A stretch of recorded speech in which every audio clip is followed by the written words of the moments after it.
À moi, sauf que moi c'était le contraire.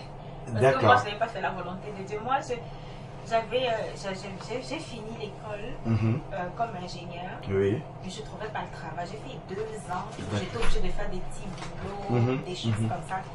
Puis au bout de 2 ans, on m'avait présenté à quelqu'un qui lui travaillait. Bon, lui était dans le génie mais dans la construction. D'accord. Bon, qui pouvait potentiellement m'aider, mais quand il a vu mon CV, il m'a dit, bon, c'est génie électrique, mais il m'a dit, bon, ici au Canada, ils sont très, si tant que tu n'as pas travaillé dans la construction, ils disent non. Pourtant, moi, je disais, mais génie électrique, c'est la même chose, c'est les mêmes concepts, c'est les mêmes, enfin, je veux dire, il n'y a pas de différence. Mais bon, et lui, il me disait, écoute, tu n'as pas travaillé dans la construction, ça ne va pas passer. Moi, je te conseille de retourner aux études. Moi, il était hors de question que je retourne aux études parce que à ce moment-là, je n'avais même pas mis papier ici. J'étais encore en situation. Donc, si je retournais, j'allais être élève international, ça allait plein de complications. Mais finalement, au bout de 2 ans, le Seigneur pourvoit d'une manière surnaturelle, incroyable. C'est-à-dire que même le gars lui-même n'en revenait pas parce que un jour, il m'appelle, il me dit, Anita, bon, j'ai rencontré quelqu'un là, envoie-moi ton CV, je vais lui donner. Bon, moi je sais pas ce que ça va donner, mais envoie ton CV. Donc là, il donne mon CV à la personne envoie mon CV à quelqu'un que lui connaît. La personne fait waouh, avec 2 ans moi aussi, où j'ai pas travaillé. De chômage. La personne fait, enfin pas chômage, mais je faisais oui, enfin 2 ans après tes études. Qui n'ont rien à voir. Tout à fait, exactement. Puis la personne fait waouh, je veux parler à cette personne. Puis là, bon, il m'a pas appelé sur le champ, je sais pas si c'était les combats, donc en tout cas je continuais de prier. Mais ils m'ont finalement appelé, ils voulaient que je fasse l'entrevue, c'était comme en fin juin, comme ça, ils voulaient que je fasse l'entrevue genre le 3 juillet. Moi ça ne m'arrangeait pas. J'ai une amie qui m'a dit, c'est Sonia qui m'a dit, prie pour changer la date. Là j'ai prié, on a prié ensemble pour que le Seigneur change la date. Elle m'a dit, tu veux quelle date? Je dis, je veux la semaine du 14 juillet. Elle dit, bon, on va demander ça au Seigneur. D'accord. On a demandé ça au Seigneur. Et peut-être 2 jours après qu'on ait prié, la compagnie m'appelle. Oh, madame, on s'excuse vraiment, ça ne pourra plus être dans la semaine du 3 juillet, mais ce sera la semaine du 14 juillet. Et on est vraiment désolé de tout ça. Je dis, ah non. En tout cas, je me suis préparée pour cette entrevue, mais quand je suis arrivée, le stress était énorme. Oui, la pression. Je stressais tellement que mon ventre a commencé à me faire mal, mon corps a commencé à réagir bizarrement, je transpirais, je saignais, mon corps réagit en tout cas. Et là, quand je suis partie, j'ai même tout oublié. Ce que j'avais, et puis là je me rends compte que les choses que j'avais même révisées pour cette entrevue, c'était les projets. Parce qu'en général, ils ne vont pas t'interviewer sur des projets que tu as fait il y a 10 ans, mais ce sera souvent sur les trucs qui sont plus récents. Oui, tout à fait. Et je n'avais même pas revu les choses récentes. J'étais allée revoir les vieilles choses. Après, mon internet, en tout cas, il y a eu tout un tas de choses. Je n'ai pas pu me préparer. Convenablement. Alors, à un moment, je me suis dit, mais j'en ai marre. C'est quoi cette peur là, j'en ai marre. J'ai dit, je m'en fous. S'ils veulent, ils ne me donnent pas le travail, je m'en fous. C'est quoi ces histoires? Peu importe ce qui arrive. Et là, celui qui m'avait connecté, il m'appelle, il me dit, écoute Anita, bon, c'est pas qu'on va te donner le travail, c'est juste que il faut être content que tu as eu l'entrevue, c'est tout. Donc moi, ils sont seulement contents, et puis c'est tout. J'ai dit, ok. Donc là, j'arrive à l'entrevue. Moi-même, mes réponses, honnêtement, quand ils me posaient les réponses, je ne connaissais même pas je cherche la réponse. Ce qui vient dans ma tête, je dis, ils éclatent tous de rire. Je ne comprenais rien. Pourtant, je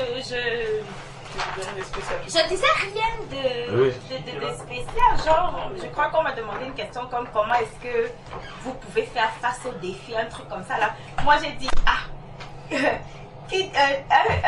il faut diviser le royaume pour mieux le conquérir. C'est des choses. Mais eux, ils sont partis à rire. À la fin, tous ceux qui étaient tous mes superviseurs étaient là, enfin ceux qui allaient être mes superviseurs, puisque la dame des ressources humaines, à la fin, les superviseurs sont venus me saluer en faisant la révérence. Et en me disant merci pour l'entrevue que j'étais étonnée. J'ai dit, gloire à Dieu. Ça c'est la main du Seigneur. Et là, après, la dame des ressources humaines sort. Bon, on me dit, je devais prendre un examen, je n'étais pas au courant de ça. Mais le Seigneur m'a inspiré. Donc, je prends l'examen. Et puis, la dame des ressources humaines arrive en courant. Elle me dit, ah, je comprends pas ce qui se passe. Il y a quelque chose qui se passe. Je dis quoi? Elle me dit, le PDG de la compagnie voulait me rencontrer. Wow. Il ne pouvait pas me voir parce qu'ils avaient une réunion importante. Et c'est une réunion où normalement les employés ne partent pas. Parce que c'est là où ils discutent des trucs de la boîte. Donc c'est vraiment les hauts directeurs. Ils font venir, parce qu'ils sont partout dans le monde, ils font venir les directeurs de chaque coin là et puis ils se retrouvent là-bas. Là elle me dit, je ne comprends pas, mais ils veulent que tu partes là-bas. Ah. Et ben, bon, moi je ne réalisais pas. Elle dit, écoutez, on n'a jamais vu ça. On n'a jamais vu un truc comme ça. Je ne sais pas ce qui se passe. Pendant qu'elle est en train de parler, la vice-présidente arrive. Elle se présente à moi. Elle dit, madame, c'est moi qui vous accompagne. La vice-présidente. Wow. Ils vont te rendre folle là. Wow. Elle me prend en train de marcher. Elle me présente, voici le directeur de la Chine. Voici le directeur de... Je sais pas quoi. Voici le directeur. J'étais même gênée. J'ai dit, moi. Zéro expérience. Moi, je venais de sortir de l'université. Enfin, 2 ans plus de temps. Et j'étais comme, je savais même pas comment parler avec eux parce que j'avais même peur de dire quelque chose de bête. Donc, il fallait que je dise oui. On allait dans sa voiture personnelle. Wow. Puis on arrive là où, à l'hôtel, là où ils faisaient leur réunion. Là, j'entre et puis, bon, le PDG évidemment assis devant. Avec tous les gros directeurs importants, là, les gens sont derrière. Puis moi, je reste derrière. Et la vice-présidente vient me souffler à l'oreille. Elle me dit, va devant. Je dis, non, mais comment je vais aller? Oh là là! Et puis quelqu'un est en train de présenter. Je dis, oh là là. non, je ne veux pas déranger les gens. Elle me dit, je te dis, va devant. Je dis, non, c'est correct, je peux rester. Elle me pousse. Là, elle m'a poussé. Je me retrouve au milieu, tout le monde me regarde, ben, je ne peux qu'avancer. Aïe. J'étais gênée. Et pendant que j'avance, le PDG me voit, il me sourit, il soulève, il tire la chaise à côté de lui, il me dit, assieds-toi. Waouh. Là, je m'assois, puis il me dit, est-ce que tu réalises la chance que tu as? Est-ce que tu sais que c'est pas n'importe qui vient ici? Tu réalises la chance que c'est moi, je le regardais souvent comme ça. Wow. On allait prendre un café ensemble. Ça, c'est la grâce de Dieu. Une entrevue qui devait être 1 heure, j'ai fait tout l'après-midi avec eux. Wow. C'est comme ça que j'ai eu cet emploi. Donc, c'était vraiment le Seigneur. Puis, je me retrouve, c'était le domaine que je voulais, le projet que je voulais, c'était tout ce que je voulais. Gloire à Dieu. Sauf que moi, quand j'ai commencé le travail, j'ai laissé Dieu derrière. Parce que maintenant, je suis devenue, ben, je voulais plaire à mes patrons, en fait. Et je commençais à te donner pour le travail. Je me suis tellement donnée pour le travail, je priais plus. Ouais, tu as commencé à faire par toi-même. C'est ça, parce que je me disais, non, j'ai pas le même matin, on m'appelait, elle me dit, dimanche, est-ce que tu as au moins passé le temps avec le Seigneur? Non, j'ai pas le temps, j'ai des dates limites, à respecter, tout ça là. Et je suis allée comme ça. Le premier projet que j'ai fait était fantastique. Le client a adoré. Il a envoyé même un email au PDG pour dire que mon travail était excellent. En tout cas, dans la boîte, on me louait seulement. Puis là, le deuxième projet arrive. Mais un matin, je me lève. Je dis, bon, ça fait quand même longtemps que je n'ai pas prié. Au matin, quand même, on va prier. Oh là là. Là, il était 4 heures du matin, je me rappelle. Et là, je me mets à genoux à côté de mon lit. Je voulais commencer à prier, j'entends une voix, je n'ai jamais entendu une voix aussi claire. J'entends une voix qui me dit, le travail est devenu ton Dieu, tu m'as délaissé. Là, j'ai eu peur, j'ai jamais entendu. Enfin, c'était pas vraiment audible. C'est une voix que j'ai entendue dans mon cœur, mais c'était fort. C'était clair. C'était pas, enfin, là, j'ai paniqué, j'ai commencé à pleurer. Hé, Seigneur, comment tu peux dire, je ne t'ai pas abandonné. Hé, non, je reviens, je ne t'ai pas abandonné. Mais là, je crois 3 semaines après, il s'est passé un truc au travail où j'étais en train de travailler sur le projet, mon superviseur arrive, il me dit, j'avais en fait des instructions que je devais respecter, il arrive, il me dit, écoute, il me donne autre chose.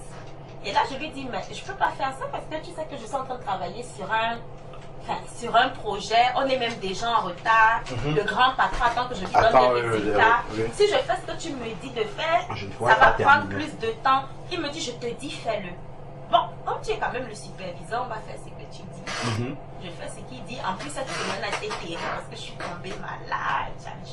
J'avais mal au ventre. Je suis même allée chez la pharmacienne pour prendre les médicaments. Quand elle m'a dit, toi, il faut que tu restes à la maison parce que quand elle me voyait, mais je voulais tellement plaire au patron. Je suis restée un jour à la maison, le lendemain, j'étais au travail, le ventre me faisait, moi je suis là, mais je suis en train de travailler. Oh là là.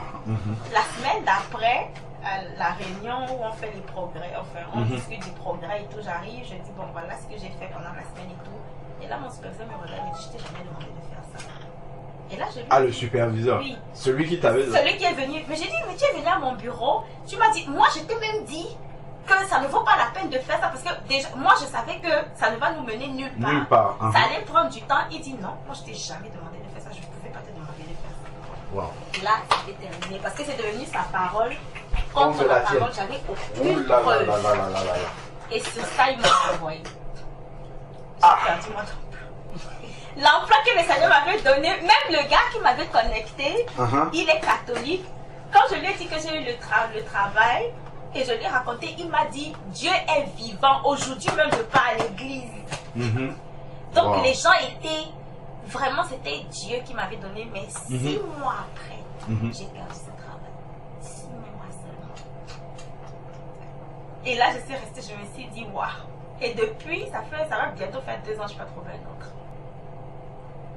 Ce témoignage, ça fait 2 ans. Oui, ça fait 2 ans. Et depuis, je n'ai pas trouvé notre emploi. Le Seigneur nous enseigne beaucoup de choses. Mais je priais plus. Et je me rappelle, j'ai une tante qui est venue du Cameroun. Je suis allée la saluer. On parlait. Elle connaît le Seigneur, on parlait. À la fin, quand je rentrais, elle me dit, je sais que tu as perdu ton emploi, j'ai rien dit. Elle me dit, mais tu sais, il fallait que le Seigneur reprenne ça parce que tu perdais la foi. Et si le Seigneur t'avait laissé, tu allais perdre ton salut. Le Seigneur a préféré prendre l'emploi. Et elle me dit, mais c'est le jour où tu comprendras la leçon que tu trouveras le travail. Amen. Donc, ça c'est vrai. Tout à fait. Amen. Elle m'a appelé il y a quelques mois. Elle me dit, tu as déjà trouvé le travail. J'ai dit, non. Elle dit, non, tu n'as pas encore compris la leçon. Ça c'est vrai. Amen. Ça c'est vrai. Et ça nous renvoie justement à l'épreuve. Quand le Seigneur nous soumet à une épreuve, c'est pour nous faire comprendre quelque chose. Et dès qu'on a compris la leçon, on passe directement à autre chose. Ton témoignage est vraiment très fort, très édifiant et nous montre vraiment que le Seigneur permet des choses dans nos vies, souvent aussi pour nous tester. Le Seigneur peut te donner quelque chose que tu lui demandes, mais pour te révéler comment ton cœur est. Pour te révéler que ton cœur ne l'a pas encore mis à la première place. Pour te révéler que ton cœur peut encore se satisfaire des choses de ce monde-ci. Mais quand le Seigneur voit que tu es déjà détaché de cela, là maintenant, il peut te donner des bénédictions sachant que ça ne va pas te faire tomber. Mais s'il voit que là, ça va te faire tomber, c'est lui-même, par amour pour toi, qui enlève cela pour que tu ne te perdes pas. Parce que, comme le Seigneur nous dit, à quoi sert-il à un homme de gagner ce monde s'il venait à perdre son monde? Donc le Seigneur, par amour pour nous, voit toujours à l'échelle de l'éternité. Et il voit, si ce que tu as là maintenant va te nuire pour l'éternité, il préfère t'enlever ça. Même si ça va faire souffrir ta chair. Le Seigneur, par amour pour toi, il préfère que ta chair souffre, mais que l'esprit, l'âme soit sauvée à la fin. Donc, vraiment, si tu as compris, prie pour que le Seigneur t'aide à comprendre vraiment que le travail ou quoi que ce soit ne doit jamais remplacer Dieu dans ton cœur. Au contraire, lorsque tu reçois une grâce de Dieu comme celle-là, ça doit t'amener à réaliser en fait que tu es petit et que ce n'est que la grâce de Dieu qui peut t'élever.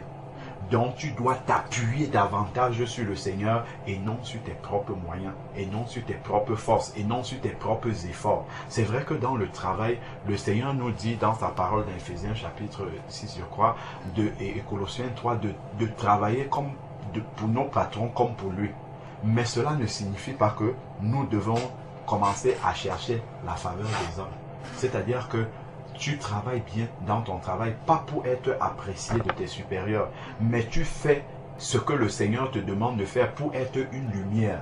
C'est-à-dire que tu le fais pour glorifier le Seigneur et non pour plaire aux hommes. C'est ça. Et quand tu as compris ce détail-là, ce n'est pas que ça va t'amener à faire mal ton travail. Au contraire, tu vas faire bien ton travail, mais dans une certaine limite.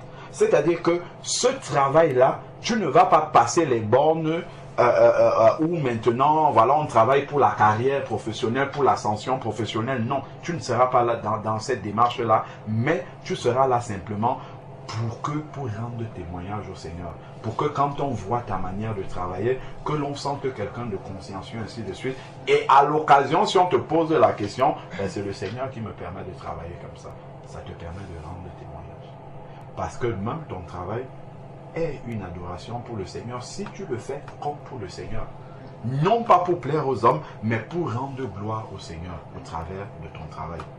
Et le Seigneur lui-même, il regarde nos cœurs, il regarde quelles sont nos motivations, qu'est-ce que nous visons derrière cela. S'il voit que dans nos cœurs, il y a un intérêt quelconque que nous visons pour nous-mêmes humainement, pour pouvoir gagner la confiance des hommes, parce que nous commençons, au lieu de nous appuyer sur le Seigneur, nous commençons à nous appuyer sur les hommes pour attendre quelque chose d'eux. Le Seigneur sait que non, on n'a pas encore compris. Ce qu'il faut, c'est de rester et de s'appuyer sur lui. Quel que soit ce que j'ai, ce n'est pas parce que j'ai beaucoup travaillé, ce n'est pas parce que j'ai bien travaillé. Tout est donné par la grâce de Dieu. Faveur imméritée, je n'ai rien mérité. Seigneur, que toute la gloire te revienne. Ce n'est pas parce que j'aurais tellement travaillé, ainsi de suite, que les choses sont arrivées. C'est simplement parce que tu m'as fait grâce. Et justement, parce que le diable peut profiter effectivement d'une grâce qu'on a obtenue comme ça de la part du Seigneur pour nous amener sur un autre chemin, pour nous amener, pour nous éloigner du Seigneur. Et si on n'est pas réveillé spirituellement pour discerner que là il faut faire attention, là ce n'est pas, là on a pris le chemin large, on n'est plus sur le chemin étroit, on a pris la voie large, ben on va s'embourber là-dedans sans s'en rendre compte. Le malin est très, comment dire, très subtil pour endormir notre pensée. C'est-à-dire qu'on va laisser le Seigneur sans même s'en rendre compte. Tu vas commencer à faire les prières de 5 minutes juste pour la conscience. Pour satisfaire juste ta conscience. Et donc, c'est dans ta communion personnelle avec le Seigneur que le Seigneur te réveille. Il te dit, attention, tu as abandonné ton premier amour. Ce qui t'avait amené là, celui qui t'a donné tout cela, tu l'as oublié. Et vraiment, c'est bien si entre-temps tu as pris conscience vraiment de ce que le Seigneur avait fait, que tu lui as rendu grâce pour cela, que tu t'es repenti. C'est très important. La repentance, de confesser au Seigneur que Seigneur, je te demande pardon parce que tu as fait de grandes choses dans ma vie et mon cœur s'est éloigné, mon cœur s'est détaché de toi. Je te demande vraiment pardon. Seigneur, viens à mon secours, aide-moi à davantage être comment dire, être centré sur toi, que rien dans cette vie-ci ne vienne encore me faire m'éloigner de toi, ne vienne éloigner mon cœur de toi. Et là, la première chose, c'est d'abord la repentance.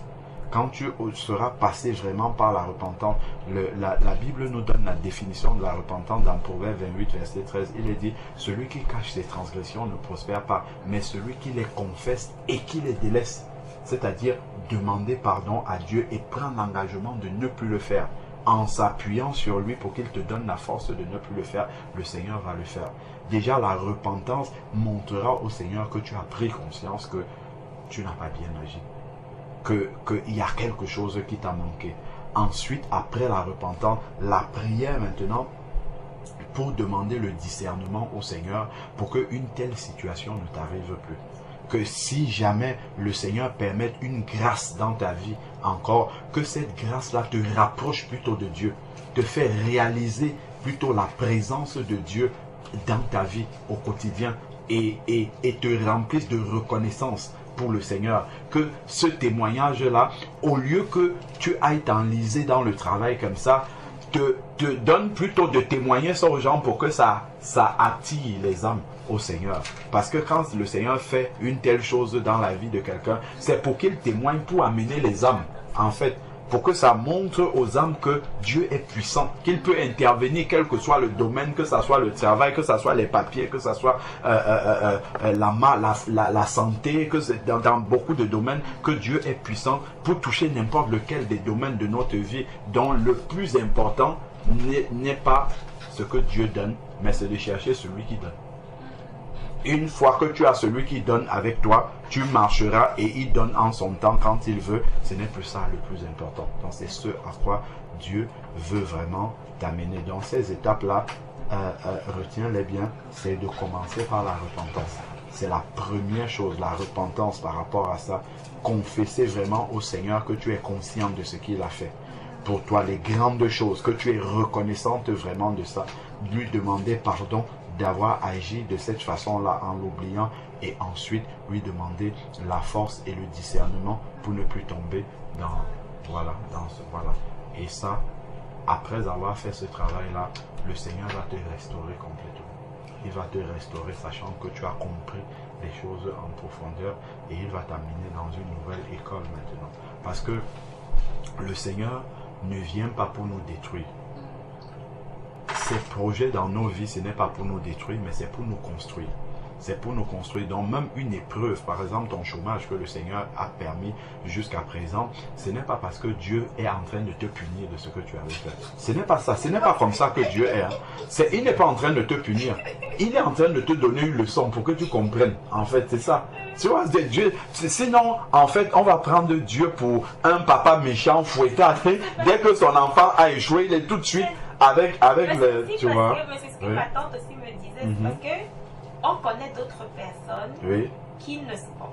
C'est pas que je ne les connais peut-être pas intimement, oui. Oui, donc je ne peux peut-être pas comme mettre ma main au feu. Mais sinon, de ce que je connais, c'est des personnes qui ne sont pas très affermies dans le Seigneur, qui ne sont pas, tu vois, qui font le minimum de ce qu'ils doivent faire. Oui.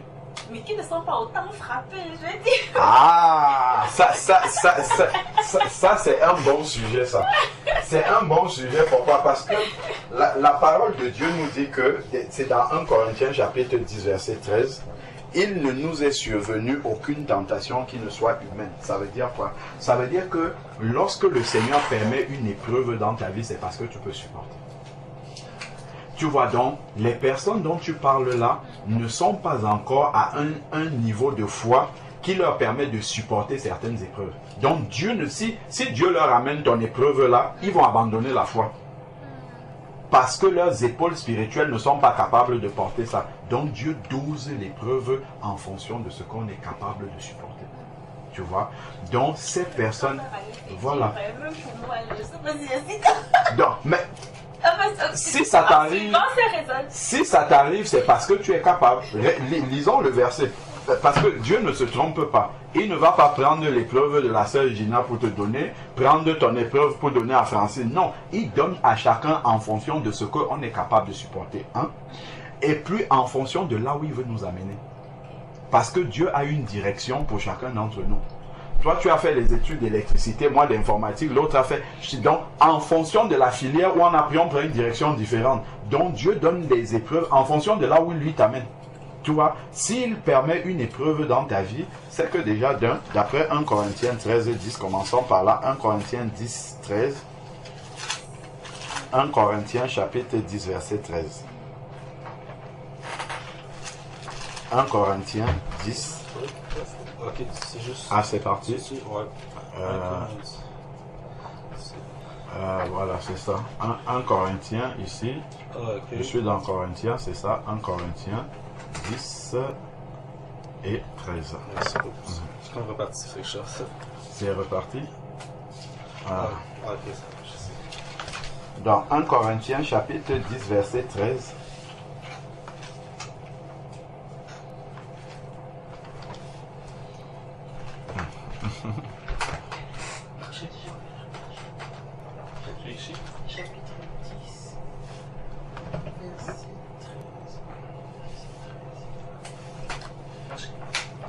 1 Corinthiens 10, verset 13. Regarde ce qu'il dit. Il dit, aucune tentation ne nous est survenue qui n'ait été humaine, c'est-à-dire supportable humainement. Aucune tentation. Il n'y en a aucune. Donc, quand le Seigneur laisse arriver, par tentation, tu peux remplacer et mettre épreuve. Donc, quand le Seigneur laisse arriver une épreuve dans ta vie, c'est parce que tu es capable de supporter. Déjà donc. Donc, quand tu commences à pleurer, oh Seigneur, c'est trop dur, je ne peux pas. Dieu dit non, mon enfant, en fait, tu peux supporter. Tu es en train de pleurer, tu as peur parce que tu ne veux pas que je fasse le travail, mais tu es capable de supporter. Donc, c'est pour ça qu'il nous dit déjà, aucune tentation ne vous est survenue qui n'ait été humaine, donc supportable humainement. Dieu est fidèle. Donc ça nous montre déjà que Dieu ne va pas nous abandonner. Dieu est fidèle. Donc dans l'épreuve, il est là. Il est là, il ne nous abandonne pas, il se met de côté et il regarde comment l'épreuve est en train de nous écraser. Non, Dieu est fidèle, il est là. Il ne nous abandonne pas. C'est ça, la fidélité, c'est celui qui n'abandonne pas les siens. Donc Dieu est fidèle. Et ne permettra pas que vous soyez tentés au-delà de vos forces. Voilà maintenant. Il ne permettra pas ça. Donc, il ne laissera pas arriver 1 Corinthiens 10, verset 13. Il ne permettra pas qu'une épreuve arrive qui soit au-delà de tes forces. Et avant de nous dire ça, on nous a dit que Dieu est fidèle. Comme nous dit Nombre chapitre 23, verset 19, Dieu n'est pas un homme pour mentir, ni le Fils de l'homme pour se repentir. Ce qu'il dit, c'est ce qu'il accomplit. Donc, il est fidèle pour veiller à ce que tu n'aies aucune tentation qui soit au-delà de tes forces. C'est comme ça qu'il faut comprendre. Il est fidèle pour veiller à ce que aucune tentation n'arrive dans ta vie qui soit au-delà de tes forces. C'est important de le comprendre. Donc, si une épreuve est installée dans ta vie, il faut être sûr et certain que tu peux supporter ça déjà. Même si tu crois que tu ne peux pas supporter, Dieu, lui, sait que tu peux supporter. Donc, et maintenant, la suite c'est, mais avec la tentation ou mais avec l'épreuve, il donnera le moyen de s'en sortir.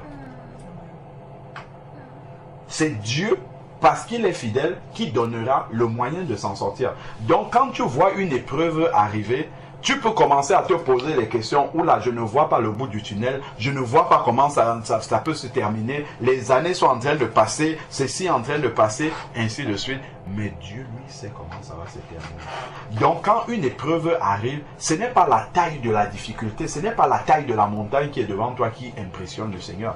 Rien n'impressionne le Seigneur. Le Seigneur attend juste que tu réagisses de la bonne façon. Quelle que soit la montagne qui est devant toi, quelles que soient les difficultés, ce que tu as raconté, comme celui que j'ai raconté, une situation peut avoir duré des années et des années. Dieu résout ça en quelques minutes comme ça. 2, 3 ans, 4 ans d'une situation qui a perduré. Dieu résout ça en un événement comme ça, en 5-10 minutes. C'est comme si ça n'avait pas duré. Il résout ça. Pourquoi? Parce que les conditions sont réunies pour que ça puisse être résolu. Dieu, donc, le Seigneur a la clé, comme il dit dans Apocalypse, j'ouvre une porte, personne ne peut la fermer. C'est lui qui tient les clés. Il est capable de dire un seul mot, la situation là s'arrête tout de suite. Donc ce n'est pas ça qui est le plus difficile pour le Seigneur. Ce que lui il attend simplement, c'est qu'on ait compris la leçon, comme ta tante t'a expliqué, que tu aies réagi dans l'épreuve comme elle veut que tu réagisses. Une fois que tu as réagi comme il voudrait que tu réagisses, ça veut dire que tu as compris, il t'a enseigné quelque chose, on passe à la leçon suivante, l'épreuve s'arrête, on passe à autre chose. Donc, moi par exemple, quand j'avais perdu le travail pendant les 1 an et demi, je ne priais pas en disant dans mes prières, Seigneur, donne-moi un autre travail. Seigneur, éclaire-moi pour que je comprenne pourquoi je suis dans cette situation-ci. Qu'est-ce que tu attends de moi? Point. C'était ça ma seule prière. Seigneur, ouvre mes yeux pour que je comprenne pourquoi tu as permis ça. Qu'est-ce que tu attends de moi? Qu'est-ce que tu veux travailler en moi? Qu'est-ce que je dois comprendre? C'est tout. Parce que je sais que ça, c'est la clé de la fin de l'épreuve. C'est tout. Une fois que j'ai compris ça, c'est terminé. Le Seigneur m'a permis de comprendre que tu n'es pas dépendant de ton travail. Ce n'est pas parce que tu as le travail que tu vis. Je suis capable, si je nourris les oiseaux du ciel qui ne sèment ni ne moissonnent, je suis capable de te nourrir. Tu peux faire 1 an et demi de chômage, tu continues à vivre comme avant sans que rien ne change. Je suis capable de te faire ça. Comme je suis capable du jour au lendemain de te prendre là, de te donner un travail, de te donner un salaire. Mais il ne faut pas que ton cœur change. Que ton cœur soit toujours le même. Quelles que soient les épreuves, les circonstances qui arrivent dans ta vie, que ta relation avec moi soit toujours la même. Quand j'étais dans la période de chômage, où en plus ma maman était décédée, tu me voyais louer le Seigneur, adorer le Seigneur, parler du Seigneur, tu ne pourrais pas imaginer que celui-ci il a un problème. Il n'y avait aucune différence d'avant. Aucune différence. Et il n'y avait pas une angoisse par rapport au travail, par rapport à le temps en train de passer. Non. Seigneur, je sais que si tu as permis ça, il y a une voie de sortie, c'est ce qui est écrit ici, que toi-même tu connais et tu sais quand est-ce que tu vas amener cette voie de sortie-là. La seule chose que je te demande, Seigneur, je t'en supplie que je ne passe pas à côté de ce que tu voulais me montrer. Parce que quand Dieu permet une épreuve, si on pleure trop, par amour pour nous, Dieu peut arrêter l'épreuve. Mais en arrêtant, ce que tu vas trouver devant, ça sera plus difficile que ce que tu as. Donc, autant mieux passer la formation maintenant. Comme ça, tu seras prêt pour la suite. Quand tu vas arriver sur la suite, tu seras armé et puis tu pourras passer l'épreuve vraiment sans aucun problème. Donc, dans l'épreuve, le Seigneur attend de nous que nous réagissons. C'est une leçon qu'il veut nous enseigner. Et l'épreuve permet de valider les enseignements que le Seigneur nous a donnés. C'est comme à l'école. Tu suis des cours, et après, tu suis des cours, et après, il y a les examens. Donc l'épreuve arrive dans ta vie pour valider un cap avec le Seigneur, un cap de foi. Donc l'épreuve vient pour valider que, bon voilà, ma fille, je lui ai déjà donné suffisamment de théorie. Il faut maintenant qu'on voit sa pratique dans sa vie. Donc il envoie l'épreuve maintenant. Ben, si tu passes, tu vas en classe supérieure. Si tu échoues, tu restes dans la même classe. C'est la même chose avec le Seigneur. Si tu ne passes pas l'épreuve, tu restes au même stade. Ça dure, tu reprends les classes, ben, jusqu'à ce que tu aies compris ce que le Seigneur attend de toi et puis tu passes à une classe supérieure. Donc c'est ça. Et même dans Jacques chapitre 1, il nous dit une parole d'encouragement par rapport aux épreuves. Pour qu'on ne vive pas, si vous pouvez l'aider, ouais. Pour qu'on ne vive pas l'épreuve comme étant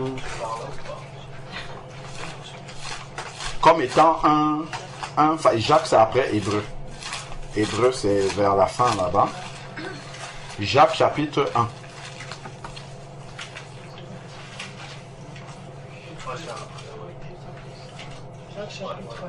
Oui. Et Jacques chapitre 1, verset 2.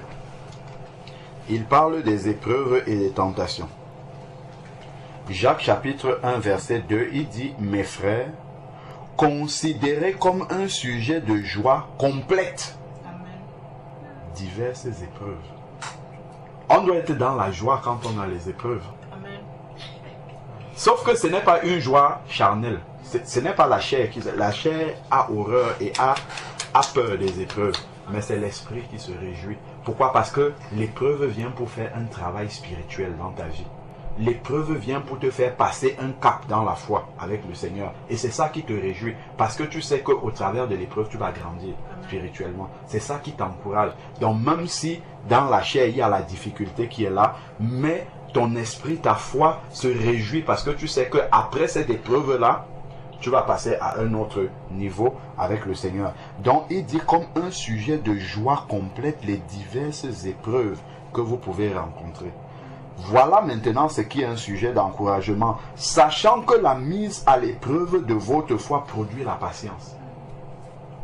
Donc la foi qui est éprouvée va produire un fruit de l'esprit qui est la patience. Donc je vais gagner plus de patience. Parce que j'ai attendu dans l'épreuve le secours de l'Éternel. J'ai appris à attendre le secours de l'Éternel. Donc, ici, il dit, sachant que la mise à l'épreuve de votre foi produit la patience. Donc ça va me faire grandir dans la manifestation du fruit de l'esprit ici qui est la patience. Il faut que la patience accomplisse une œuvre parfaite dont l'épreuve vient pour m'amener à être parfaite devant le Seigneur, pour gagner en perfection devant le Seigneur, sachant que le but du Seigneur dans notre vie, c'est de nous amener tous à la stature parfaite de Christ. C'est ça. Donc l'épreuve va me rapprocher un peu plus de la stature parfaite de Christ. Donc ensuite ici il dit, la patience accomplisse une œuvre parfaite afin que vous soyez parfaits et accomplis. Donc le Seigneur amène l'épreuve dans notre vie pour que nous devenions parfaits et accomplis. S'il ne permet pas des épreuves dans nos vies, nous ne serons jamais parfaits et nous ne serons pas accomplis dans nos vies. Donc on n'aura pas atteint le but. On n'aura pas atteint l'objectif. Donc c'est par amour que Dieu nous envoie les épreuves. C'est vrai que dans la chair, on peut considérer et dire que Dieu ne nous aime pas, mais c'est parce qu'il nous aime tellement qu'il nous envoie les épreuves.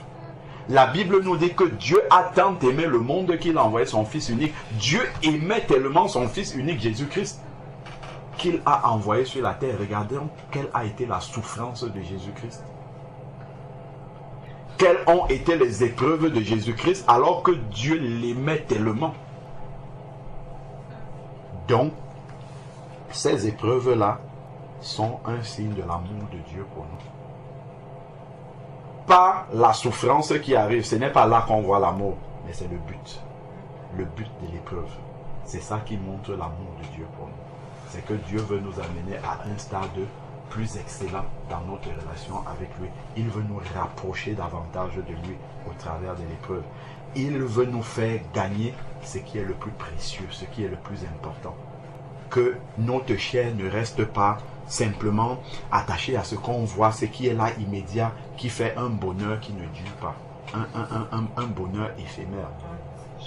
C'est important de comprendre que le but de l'épreuve, c'est cela. Quand on voit par exemple, on parlait tout à l'heure des Israélites qui sont sortis du désert, qui sont sortis de l'Égypte. Ça c'est lorsque on disait tout à l'heure, on est sorti de la vie de péché qui est représentée par l'Égypte. On a traversé la mer Rouge, les eaux du baptême. Mais après, si on lit dans Exode 13 et Exode 14, le Seigneur aurait pu faire que les enfants d'Israël arrivent directement à Canaan, qui est la destination finale. Mais dès qu'ils ont traversé le baptême comme ça, dans la mer Rouge, devant eux, il y avait le désert. Il y avait les épreuves. Après le baptême, il y aura les épreuves, il y aura le désert. Donc, ne t'attends pas à sortir des eaux du baptême et entrer au paradis. Non, non. On ne sort pas des eaux du baptême, on entre au paradis. On sort du baptême et là, le désert est là devant nous. Là, les épreuves vont arriver maintenant. Les épreuves, et c'est normal. S'il manque des épreuves, ça veut dire que ta marche spirituelle ne sera pas bonne. Pourquoi? En fait, après être sorti des eaux du baptême, dans le cœur, il y avait encore l'Égypte. Il y a encore le monde. Il y a encore les aspirations, les projets de ce monde. Ah, je veux me réaliser, je veux faire... Le Dieu veut enlever tout ça de notre cœur. C'est pour ça qu'il permet ces épreuves-là. Pour que le seul trésor qu'on ait dans notre vie, que ça soit Dieu. Qu'il ait la première place en tout. Que peu importe la bénédiction qu'il envoie dans notre vie, que ça ne change pas notre relation avec lui. Au contraire, qu'au travers de cette bénédiction-là, que nous recherchions comment on peut utiliser cette bénédiction pour attirer des âmes à lui, pour glorifier son Saint-Nom. C'est ça. Donc, le Seigneur, on nous dit qu'il y avait un autre chemin par lequel il pouvait passer pour atteindre Canaan, mais il les a fait passer par le chemin du désert. Dans le désert, il n'y a que le ciel et le sable à perte de vue. On ne voit plus des choses. Donc il faut compter uniquement sur Dieu dans le désert. C'est la seule chose. Ce n'est que sur Dieu. Il n'y a pas un supermarché là-bas. Il n'y a pas un fast-food. Tu ne vas pas entrer faire péter. Il n'y a que le ciel et Dieu dans le désert. Il n'y a même pas un arbre où s'il fait chaud, tu peux aller... Non, non. Même si tu as chaud, tu dois compter sur Dieu. Si tu as soif, il n'y a pas un coup d'eau, tu dois compter sur Dieu. Donc tu es totalement dépendant de Dieu dans le désert. C'est pour ça que Dieu a amené les Israélites là-bas, pour être dépendants de lui. Les Israélites, lorsqu'ils étaient en Égypte, ils ont vu Dieu intervenir. Dieu a ouvert la mer Rouge. Il y a eu beaucoup de miracles. Il a changé l'eau du Nil en sang. C'était du sang. Après, il a remis en eau normale. Il a mis les sauterelles dans le pays. Après, il a enlevé. Donc, Dieu s'est manifesté puissamment aux Israélites pour leur montrer qu'il est vivant, qu'il existe véritablement. C'est ça que Dieu fait dans nos vies aussi. Quand tu viens de te convertir, à peine tu as prié, Dieu a déjà exaucé. Il te montre qu'il est puissant. Il manifeste des choses puissantes dans ta vie.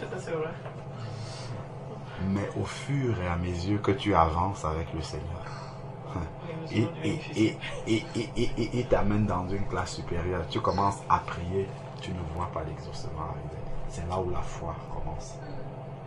La foi commence quand Dieu n'exauce pas. C'est là où la foi commence à être éprouvée. Dieu t'amène dans le désert. Là où maintenant, c'est sa parole que tu dois confesser. Tu dois simplement dire Dieu a dit, comme c'est vrai dans sa parole. Même si je ne vois pas, même si je n'entends pas, comme Dieu a dit, c'est vrai, je prends ça dans mon cœur. C'est ça le but du désert. Là où il n'y a pas, il n'y a que Dieu sur qui tu dois compter pour tout.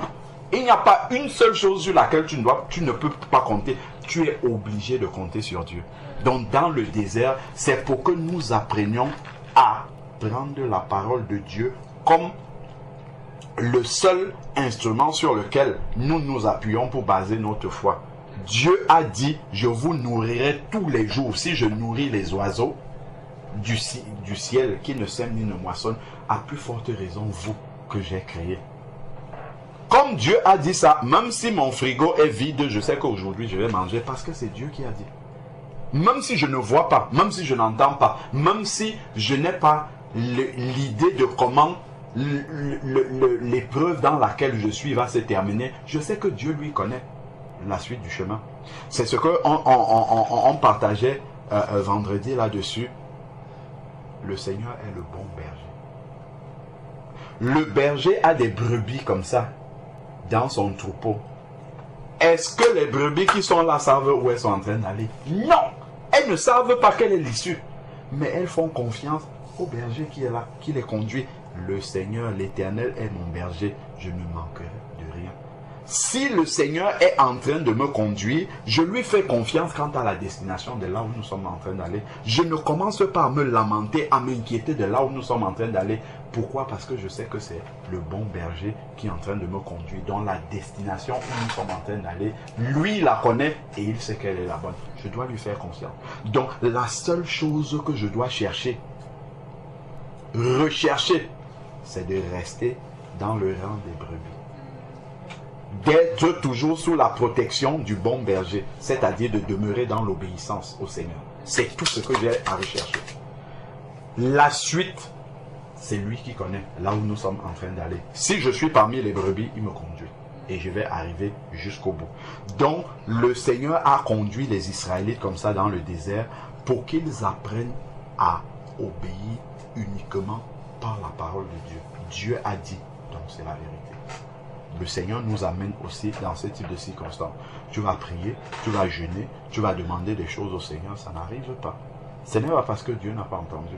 Dieu, il a bien entendu, mais il faut qu'il travaille en toi la patience et la foi surtout. Amen. La foi, il faut que quand tu lis simplement une promesse du Seigneur, tu dis oui Seigneur, tes promesses sont oui et amen, même si je ne vois pas encore. Même si je suis dans la tombe aujourd'hui, parce que les épreuves m'ont écrasé, je sais qu'il y aura un troisième jour, le jour de la résurrection pour moi. Amen.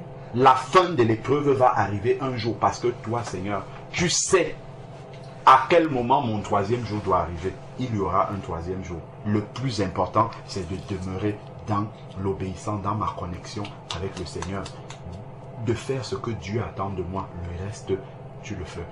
Tu l'amèneras en son temps. Les Israélites ont commencé à murmurer dans le désert. Ah, pourquoi tu nous as amenés dans ce désert, disait-il à Moïse. Ah, pourquoi nous on était bien en Égypte là-bas. Donc là, ils ont commencé à manifester que l'Égypte était encore dans leur cœur. Donc nous aussi, nous avons encore des choses que nous aimons dans ce monde. Les projets que nous avons, tout ça. Le Seigneur veut enlever tout ça dans nos cœurs pour que nous devenions dépendants de lui totalement. Seigneur, qu'est-ce que tu attends de moi maintenant? Quelle est la suite de ma vie maintenant? Un jeune garçon ou une jeune fille peut être là et croire que la suite de sa vie c'est le mariage maintenant. Pourtant ce n'est pas ça qui est la priorité de Dieu dans sa vie. Peut-être ce n'est pas le mariage. Dieu a des choses. Ça se trouve, tu te maries aujourd'hui, dans une semaine tu auras divorcé. Parce que tu n'es pas prête à supporter. Tu n'es pas prête à tenir ta place d'épouse dans ton foyer maintenant. Si Dieu te donne le mariage à l'instant, si dans une semaine tu auras divorcé, Dieu ne te donne pas ça. Parce que ça va te détruire.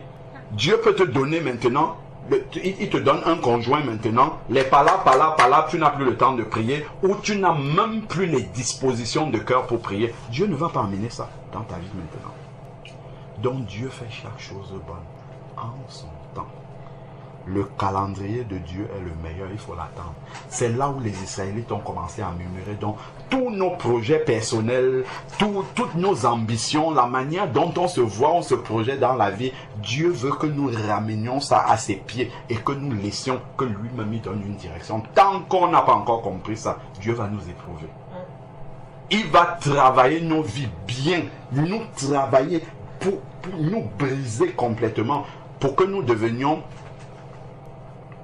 dépendant totalement de lui comme dans le désert. Même Jésus, la Bible dit dans Jean 14 verset 6 que Jésus est le chemin, la vérité et la vie. Donc le chemin que Jésus est venu tracer, c'est le même par lequel nous allons passer. Ma soeur qui va passer dans les eaux du baptême, la même chose. Quand Jésus est sorti de l'eau du baptême par Jean-Baptiste, il n'est pas allé prêcher, il est allé au désert. Amen. C'est le chemin incontournable pour les enfants de Dieu. Notre place est au désert. Amen. Jésus qui est le modèle, il est parti d'abord au désert. Il est resté là-bas. Après. Il n'est pas allé rester là-bas pour faire un bronzage. Non, non, pas du tout. Il est allé là-bas pour être éprouvé. La Bible dit qu'il était là-bas. Le diable était là. Les bêtes sauvages étaient là. Donc toutes les tentatives pour éprouver. Si lui, il est notre modèle et qu'il est passé là-bas, Dieu ne va pas nous épargner. Si Dieu nous épargne le désert, c'est qu'il ne nous aime pas comme il a aimé Jésus-Christ. Hein? Mais Dieu nous aime comme il a aimé Jésus-Christ. Donc il va nous amener dans le désert pour enlever tout ce qui est charnel, tout ce qui est humain, tout ce qui est moi. Pour enlever le moi en nous, pour tuer le moi. Une fois qu'on sera brisé complètement, la Bible dit que Jésus est entré dans le désert rempli du Saint-Esprit. Il est ressorti revêtu de la puissance du Saint-Esprit. Donc au travers des épreuves par lesquelles nous passons dans le désert, Dieu nous forme. Il nous construit, il nous bâtit pour que nous puissions être utilisables entre ses mains. Quand tu es sorti, grandi d'une épreuve et que tu as compris ce que Dieu voulait faire, voulait t'enseigner dans l'épreuve, tu deviens utile entre ses mains. Tu peux maintenant, il va envoyer des personnes qui passent par la même épreuve. Tu pourras les fortifier. Aujourd'hui, si un enfant de Dieu passe par le chômage, tu es capable de lui parler parce que tu sais de quoi tu parles. C'est pas quelque chose que tu vas dire les versets de la Bible. Non, tu vas lui parler du vécu. De ce que comment est-ce que dans ces moments-là, il y a eu des moments de crainte, il y a eu des moments d'hésitation, il y a eu des moments de ça, mais comment Dieu t'a fortifié? Comment Dieu t'a donné de pouvoir demeurer dans la foi accroché? Quand tu vas lui parler de ça, ton témoignage sera puissant parce que tu as vécu ça. Donc tu vas communiquer à la personne avec laquelle tu le partages, tu vas communiquer la vie à la personne parce que ton témoignage c'est du vécu, c'est quelque chose que tu as vécu. Voilà pourquoi Dieu, il nous laisse aussi passer par ces épreuves pour nous former afin de nous utiliser pour les autres. Afin d'utiliser nos vécus pour que ça puisse aider les autres. Ça c'est important. C'est vraiment important pour que le témoignage de notre foi ne soit pas que théorique. Il est écrit ça, oui, on commence par il est écrit, mais en plus de ce qu'il est écrit, j'ai vécu ça. Et quand tu vas parler de ça à quelqu'un, la personne sera touchée. La personne réalisera que Dieu est vivant. Que Dieu, quand il vient dans une vie, il vient pour faire des choses concrètes, pratiques. dans la vie. Il ne vient pas comme ça, je suis converti, je lis juste ma Bible et rien ne se passe. Non. Il vient pour faire une œuvre pratique, concrète dans notre vie. Même quand tu vas parler à quelqu'un qui n'est pas converti, des difficultés, des problèmes que tu traverses, lui, il peut même être inquiet pour toi. Mais quand il verra vraiment l'assurance avec laquelle tu traverses cette épreuve, lui-même va réaliser qu'il lui manque quelque chose. Que lui, s'il était dans ta situation, ou s'il est dans ta situation, il n'arrive pas à les affronter de la même manière. Et c'est là où tu pourras ouvrir la bouche et lui témoigner que, sache en fait que je suis tout aussi faible devant cette épreuve-là que toi, mais Dieu est mon soutien. L'Éternel est mon berger, il est mon rocher inébranlable. C'est parce que je m'appuie sur lui, que je compte sur lui, que je ne crains aucun mal. Même si je traverse la vallée de l'ombre de la mort, je ne crains aucun mal parce que son bâton et sa houlette me rassurent. L'Éternel est avec moi et je ne craindrai pas. Donc c'est ça qui te donne la possibilité de pouvoir témoigner à quelqu'un qui ne connaît pas le Seigneur. Donc là, c'est vraiment du vécu. C'est l'évangile vivant. Et l'évangile vivant parle dans les cœurs, parle dans les vies des personnes. Parce que ce n'est pas théorique. C'est pour ça que le Seigneur a laissé son trône dans le ciel. Il est descendu ici sur la terre pour nous montrer comment vivre, pour incarner la vie. Parce que les prophètes, ils avaient prêché déjà la parole. Mais personne n'avait jamais vécu la parole entièrement. Pour qu'on voit comment la parole vivante est en marche. C'est pour ça que Jésus est descendu pour montrer aux gens comment on met en pratique la parole de Dieu. Comment on vit pour donner un modèle vivant de cette parole-là. Et c'est pour cette raison-là que le Seigneur veut nous amener à la stature parfaite de Christ pour que nous soyons aussi des modèles vivants pour ceux qui ne le connaissent pas. Et ça ne peut pas passer sans les épreuves. Jésus est passé par les épreuves, il est passé par le désert, donc Dieu ne peut pas utiliser un autre chemin que celui-là. Et ça serait vil que quelqu'un parle et dit, je ne sais pas comme sa situation à elle, je lui dis, tu sais, tu es capable et tout, mais parle de ta vie et toi, oh, moi je travaille depuis toujours, ça va super bien. Mais ça toi, n'aurait aucun Mais je poids. connais des gens comme ça en plus. Ouais, c'est ça. Qui sont chrétiens, mais ta vie semble Parce rose. qu'après que tu vas partir de ça, tu vas encourager quelqu'un et tu vas faire toutes ces étapes-là. Ça va vraiment plus être fortifié parce que toi, tu as passé à travers ça. Oui, c'est clair que c'est pour cette raison. En fait, nous devons, quand nous comprenons le plan global de Dieu comme ça dans nos vies, en fait, on est moins surpris. On est moins surpris par ce qui nous arrive et nous sommes encouragés même parce que nous comprenons ce que Dieu est en train de faire dans nos vies. On comprend qu'il ne nous a pas abandonnés. Il est en train de faire un travail dans nos vies. Il est le maître du calendrier. Il sait là où est-ce qu'il est en train de nous amener. Il nous tient la main, il ne nous abandonne pas. Et ça nous encourage à persévérer. Ça évite que nous soyons dans les murmures. Parce que les épreuves entraînent d'être dans les murmures tout le temps. Ah, pourquoi ça? Quand on voit même un autre, mais Seigneur, moi aussi je suis ton enfant comme lui. Pourquoi lui, ça marche chez lui? Lui, il va à peine, il passe un entretien, il n'envoie même pas les CV, lui on l'appelle. Pourquoi lui? Pourquoi lui? Pourquoi lui? Mais tu ne sais pas que vous n'avez pas la même destination. Vous, le Seigneur ne fait pas le même travail dans vos vies. Le Seigneur est en train de t'amener dans... Le Seigneur est capable de... Je me rappelle d'un frère de qui j'étais assez proche. On était tout le temps ensemble, on évangélisait ensemble, tout ça. C'est un frère, dans sa famille, il est, comme on peut dire, la locomotive spirituelle. C'est lui qui tire, c'est un frère haïtien d'ailleurs, qui tire un peu toute la famille à Christ. La famille traîne le pas, tout ça, c'est lui qui motive tout le monde. Il est l'aîné, il a 2 petits frères. Il était en terminale. Il a fait le bac une première année, il a raté. Son deuxième petit frère l'a rattrapé, ils étaient ensemble. On a passé toute l'année, tous les samedis, on était dehors à évangéliser. Même la neige, les tempêtes de neige comme ça, on était dehors en train d'évangéliser et tout. Après, on donne les résultats du bac, il m'annonce qu'il a encore raté. Le jour là, j'étais au travail, je suis allé dans la salle de bain, je me suis mis à genoux, j'ai pleuré devant le Seigneur. Je dis, Seigneur, comment une telle humiliation? Dans sa famille, on sait que c'est lui qui prie. Il est tout le temps, tous les samedis, nous sommes dehors pour évangéliser. Seigneur, pourquoi tu ne lui permets pas au moins d'avoir son examen à la fin de l'année. Pourquoi cette humiliation? Son petit frère a eu. Lui, il a raté d'abord la première année, son petit frère l'a rattrapé et son petit frère a eu, lui, il a raté encore. J'ai dit, Seigneur, quelle humiliation, quel Dieu on va dire qu'il prie. Le Seigneur l'a laissé. Le deuxième petit frère est venu derrière, il a passé encore, il a encore raté. Seigneur, c'est pas possible ça. Mais le frère était, je me rappelle le jour là, on avait une veillée de prière ensemble. Et il y avait une autre sœur que j'avais invitée à la veillée de prière. Elle avait eu le bac, elle n'est pas venue à cette veillée de prière. Le frère n'avait pas eu son bac, je l'ai vu arriver à la veillée de prière. J'étais étonné, j'ai dit waouh, quelle foi. Elle est venue, on a passé la nuit, on a prié, je l'ai encouragé, je l'ai fortifié. Après une autre, l'année qui suivait, je crois qu'il faisait le bac pour la 3e fois. La 4e fois. Ou la oui, 3e ou 4e fois, là maintenant. Tout seul une fois. Le petit frère 2 fois, 3 fois. Donc, non, je crois qu'il a eu en même temps que son deuxième petit frère. Il a fait 3 fois.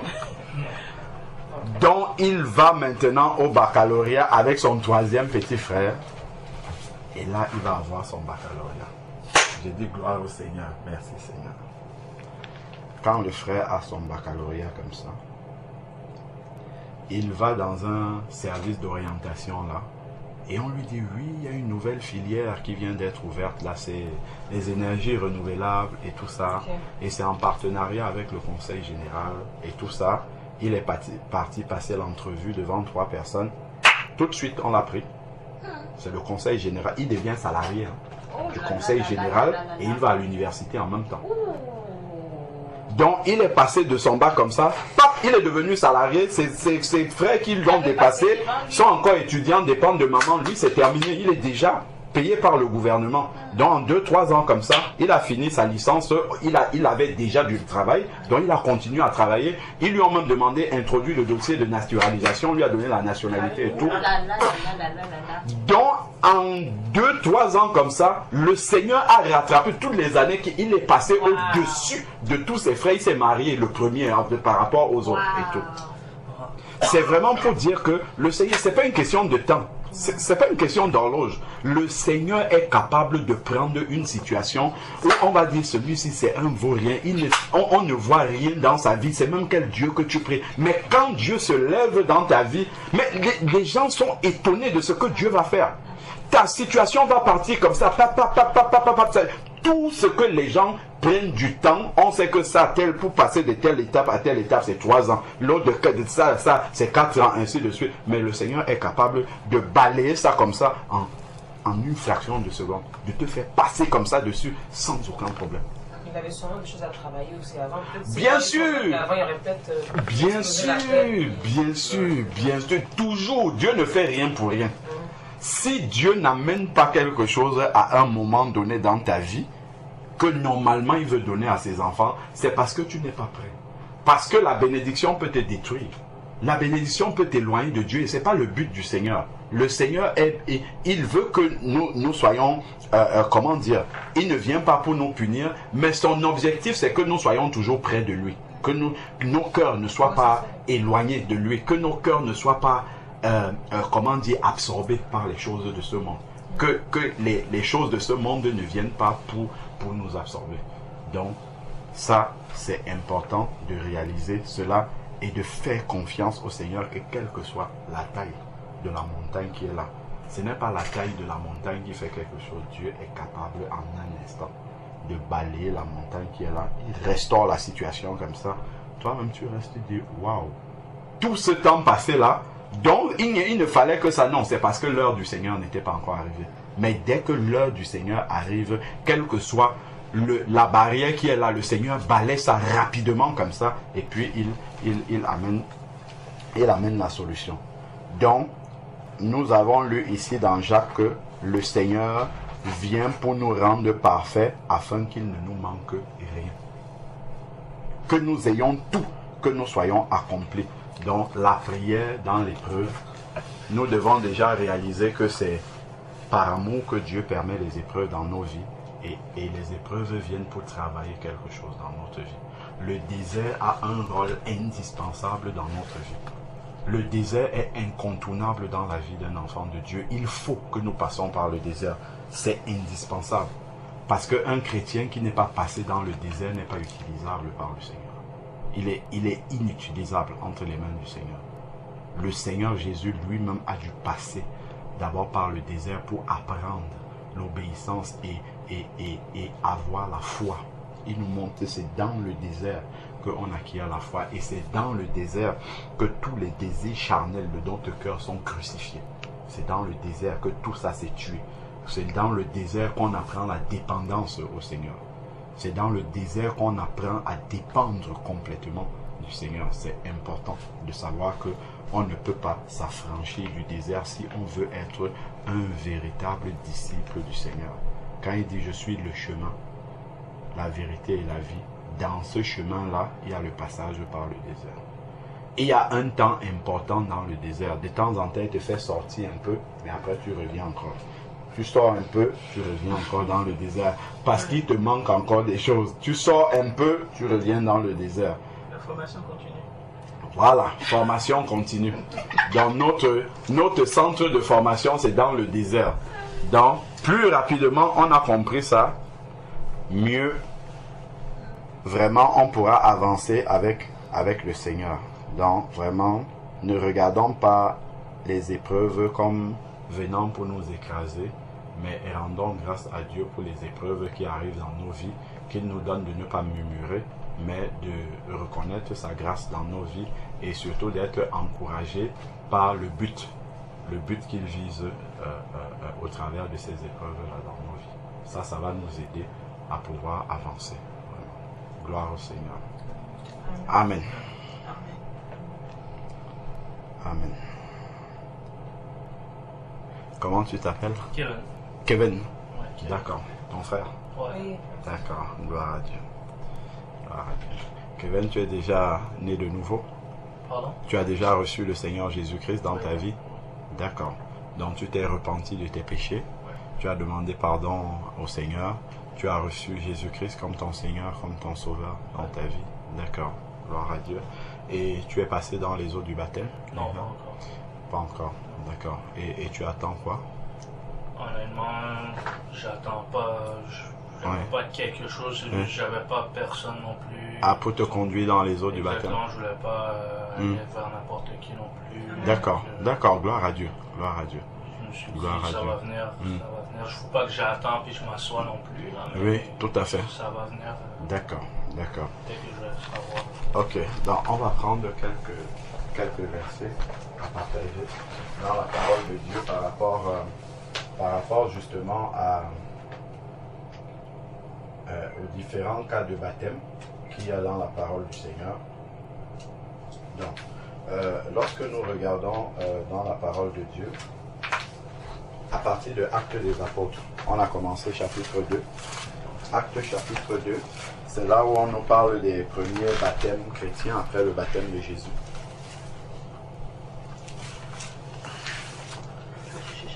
Parce que tout ce que nous vivons dans la foi doit être appuyé sur la parole de Dieu. Donc, dans Acte 2, nous avons lu tout à l'heure que dans le verset, au verset 37, après avoir entendu cela, ils eurent le cœur vivement touché. Donc ce sont les personnes qui ont écouté la parole de Dieu lorsque Pierre prêchait le jour de la Pentecôte et leur cœur a été touché. Ils ont eu le cœur vivement touché et ils vont dire à Pierre tout de suite et aux autres apôtres, frères, que ferons-nous? Donc c'est qu'est-ce que nous devons faire pour être sauvés? Et Pierre va leur répondre au verset 38. Pierre leur dit, repentez-vous. Première chose. Donc demandez pardon à Dieu pour vos péchés, confessez vos péchés à Dieu et prenez l'engagement de ne plus le commettre. Première chose. Ensuite, 2, il dit, et que chacun de vous soit baptisé. Donc on voit qu'il n'y a pas, il ne doit pas avoir un temps entre le moment où on se repent du moment où on se baptise. Donc immédiatement qu'on est repenti, le baptême doit suivre directement. Pourquoi j'expliquais avant que tu n'arrives que lorsque tu te repens de tes péchés, la Bible dit dans Éphésiens chapitre 2 que nous étions morts par nos péchés. Donc lorsque tu te repens, il y a la nouvelle vie qui veut obéir à Dieu qui est là, et il y a l'ancienne vie qui péchait, qui est là aussi. Et les deux sont mélangés. Mais il ne faut pas que l'ancienne vie infecte la nouvelle vie. Donc, et la Bible dit que nous étions morts par nos péchés. Donc, il faudrait que quand on a un mort dans le domaine physique, là, il faut l'enterrer. Donc, on doit rapidement, pour que le mort qui est là n'infecte pas le nouveau là qui veut naître, qu'on te plonge dans les eaux du baptême au nom de Jésus.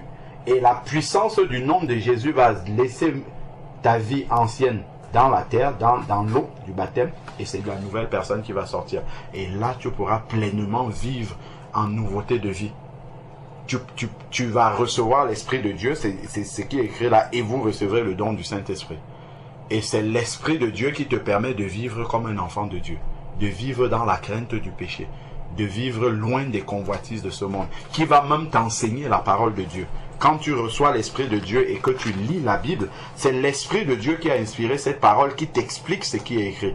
Les hommes peuvent venir simplement apporter un complément, mais déjà l'Esprit de Dieu même t'explique la parole de Dieu. C'est écrit dans Jean 14 que l'Esprit de vérité que vous recevrez, c'est lui qui vous enseignera toutes choses et vous annoncera les choses à venir. Donc, l'Esprit de Dieu vient. Donc, ce que je voulais nous montrer, c'est que au verset 41, on n'est pas arrivé là tout à l'heure. On a commencé à sauver, on s'était arrêté à sauvez-vous de cette génération-là. C'est là qu'on s'était arrêté tout à l'heure. Verset 41, il est dit, ceux qui acceptaient sa parole, donc qui ont accepté la prédication et qui se sont repentis, c'est ça ceux qui acceptaient sa parole, furent baptisés. Donc il y avait furent baptisés. En ce jour-là furent ajoutés environ 3000 âmes à l'église. Parmi les personnes qui écoutaient Pierre prêcher là, on leur a dit, là où ils étaient, ce que vous devez faire pour être sauvés, repentez-vous et que chacun de vous soit baptisé. À l'endroit où ils étaient là, ils se sont repentis. On ne les a pas dit revenez dans 6 mois. Là, sans les laisser rentrer chez eux. Les apôtres se sont arrêtés. Ils auraient pu dire non, aujourd'hui on va baptiser 5 personnes, demain on va baptiser 15, dans une semaine on va baptiser 200, 3000 personnes. Imagine un peu le temps que ça peut prendre pour baptiser 3000 personnes. S'ils ont pris la peine de baptiser ces 3000 là, c'est parce que c'était urgent. Si quelqu'un reçoit le Seigneur dans sa vie, et n'est pas passé dans les eaux du baptême, il est en situation de danger spirituel. On expliquait ça tout à l'heure quand le peuple d'Israël est sorti d'Égypte où ils étaient esclaves. Pharaon, qui est l'image du diable et de ses démons, a attelé tous les chars d'Égypte pour suivre les Israélites, pour les ramener. Ça montre que jusqu'à ce qu'ils aient traversé la mer Rouge à sec, c'est là où Pharaon est resté de l'autre côté. Et Moïse a dit, Pharaon que vous voyez là, les Égyptiens plutôt, les Égyptiens que vous voyez là, vous ne les reverrez plus jamais. Jamais. Parce que l'eau du baptême, en fait, te sépare complètement de l'ancienne vie dans laquelle tu étais. Mais tant que tu ne l'as pas encore traversé, tu es en situation de danger spirituel parce que tu donnes le temps au diable de pouvoir te rattraper et de te ramener en Égypte. C'est pour ça que les apôtres n'attendaient pas. Donc là, ils vont prendre le temps de baptiser les 3000 qui étaient là sans attendre. Tous les 3000, tous sans exception, ils les ont tous baptisés. Tous ceux qui ont accepté la parole de Dieu. Si nous avançons encore maintenant, allons un peu plus loin dans Actes chapitre 8. Actes chapitre 8 à partir du verset 26. On a une autre histoire également. Donc nous sommes toujours dans Actes des Apôtres chapitre 8. À partir du verset 26, c'est l'histoire de l'eunuque éthiopien. Tu as retrouvé? 8. Oui. Acte 8.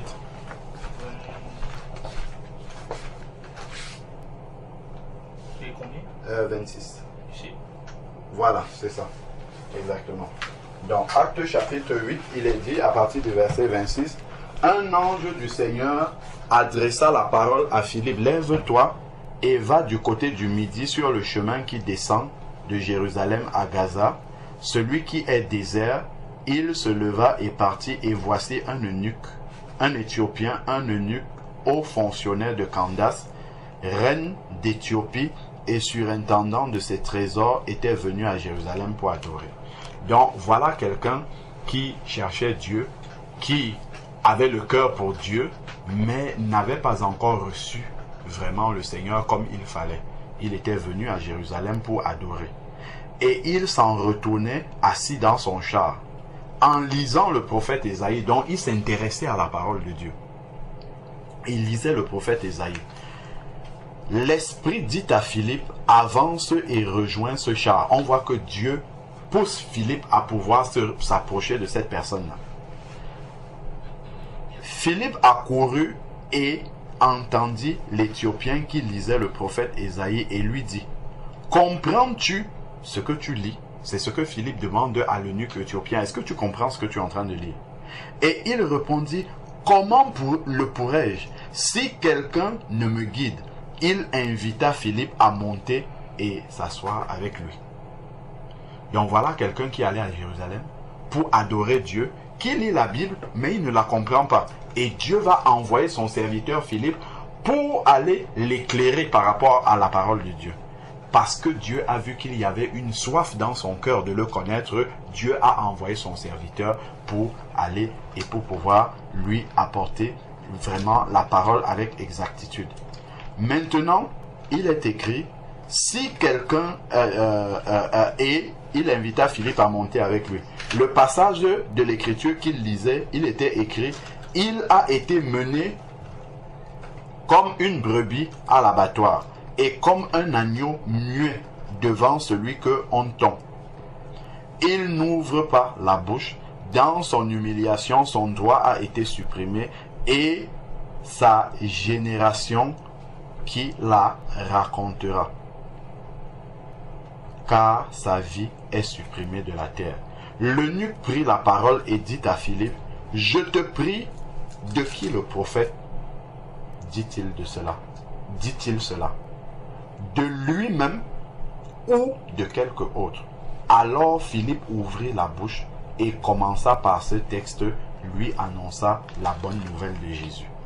Donc voilà comment une personne qui était sur son chemin en train de rentrer en Éthiopie écoute la parole de Dieu. Maintenant, on va voir comment est-ce que Philippe a procédé avec cette personne qui vient d'écouter la parole de Dieu. Comme ils continuaient leur chemin, ils arrivaient à un point d'eau. On voit que immédiatement, quand quelqu'un a entendu la parole de Dieu, la suite c'est qu'on regarde déjà l'eau. Il n'y a pas un temps où on attend. Donc tout de suite, l'eau se présente déjà. Et maintenant, qu'est-ce qui va se passer? Et l'eunuque dit, nous sommes au verset 36, voici l'eau, qu'est-ce qui empêche que je sois baptisé? Parce que certainement, Philippe lui avait parlé du baptême, de l'importance du baptême. Et lui-même dans son cœur maintenant, quand il voit l'eau, il dit, mais qu'est-ce qui empêche que je sois baptisé? Est-ce que Philippe va lui dire, non, il faut que tu suives les cours de baptême pendant 8 mois, et après on va voir, tu vas passer un examen, et puis on verra si on va te baptiser. Regarde ce que Philippe lui dit. Philippe lui dit, si tu crois de tout ton cœur, c'est ça qui est le plus important. Si dans ton cœur, tu t'es repenti et que tu veux changer de vie totalement, c'est ça, si tu crois de tout ton cœur. Cela est possible. C'est la seule condition. Si tu crois, voilà, il y a l'eau. Première, l'eau est déjà là. Maintenant, c'est juste que ton cœur, tu sois prêt à changer. Que tu sois prêt à accepter que Jésus vienne dans ta vie et te conduise dans comment dire, dans le perfectionnement. Si tu crois, cela est possible. L'eunuque, il n'a pas dit, attends, laisse-moi, je vais aller réfléchir. On se voit dans 3 semaines et puis je vais te donner ma réponse. L'eunuque lui répondit, je crois que Jésus est le Fils de Dieu. C'est-à-dire, dans mon cœur, je suis décidé à suivre le Fils de Dieu. Je renonce à ce monde-ci et je veux suivre le Fils de Dieu. Devant la confession de l'eunuque, qu'est-ce qui va se passer? Il ordonna d'arrêter le char. L'eunuque lui-même dit arrêtez maintenant. Tous les deux descendirent dans l'eau. L'eunuque n'avait pas préparé. Il n'était pas préparé à se baptiser. il a rencontré la parole de Dieu sur le chemin. Son cœur était disposé et immédiatement, comme son cœur était disposé à accepter Jésus-Christ, Philippe l'a plongé dans les eaux du baptême. C'est ce qui est écrit là. Les deux descendit dans l'eau, Philippe aussi, et l'eunuque, ainsi que l'eunuque, il le baptisa.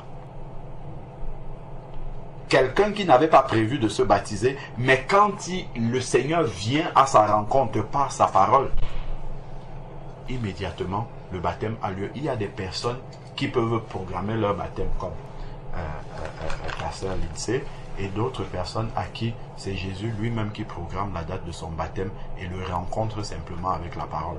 Et il faut que son cœur soit disponible pour se tourner et accepter de passer dans l'eau du baptême. Donc ici, l'eunuque a saisi cette opportunité qui était devant lui de passer dans les eaux du baptême, sachant que c'est lorsqu'on a lu dans Acte 2, verset 41, que les 3000 âmes qui sont passées dans les eaux du baptême ont été ajoutées à l'église. Donc c'est par le baptême que Dieu t'introduit dans l'église. Avant le baptême, tu n'appartiens pas à l'église du Seigneur. Tu es repenti, peut-être l'Esprit de Dieu commence à t'attirer à obéir au Seigneur, mais tu n'appartiens pas encore à l'église. Parce que appartenir à l'église, c'est lorsque tu t'es repenti de tes péchés et que tu t'engages dans les eaux du baptême. Parce que là, il y a un témoignage public que tu acceptes Jésus dans ta vie. Et c'est un engagement de bonne conscience devant les témoins qui sont là. Il y a l'église du Seigneur qui est là, il y a le Seigneur qui est présent, il y a les anges de Dieu qui sont là, mais il y a le diable aussi qui est là. Le diable voit que tu as décidé d'abandonner le chemin, de le servir pour accepter le Seigneur.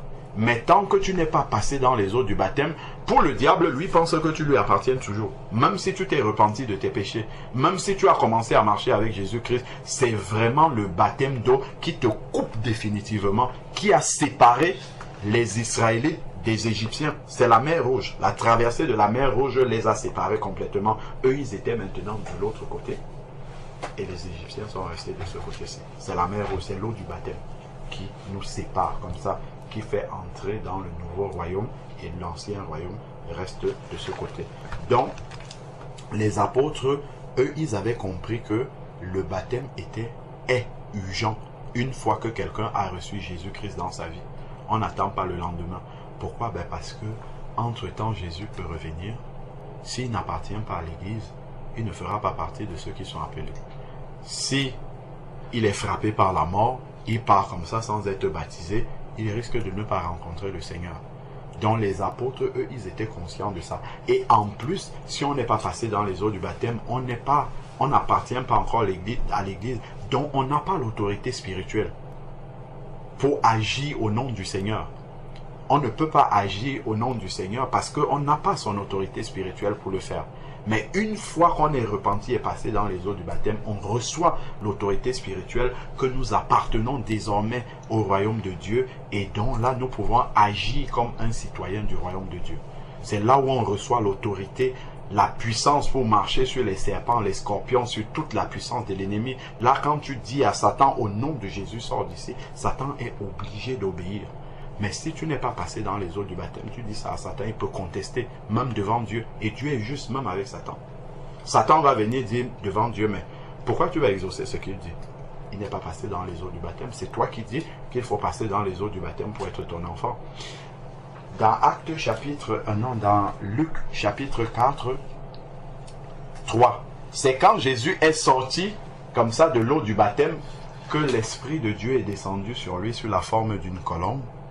Et c'est à ce moment-là que une voix s'est fait entendre dans le ciel, la voix du Père, et a dit, celui-ci est mon fils en qui j'ai mis toute mon affection.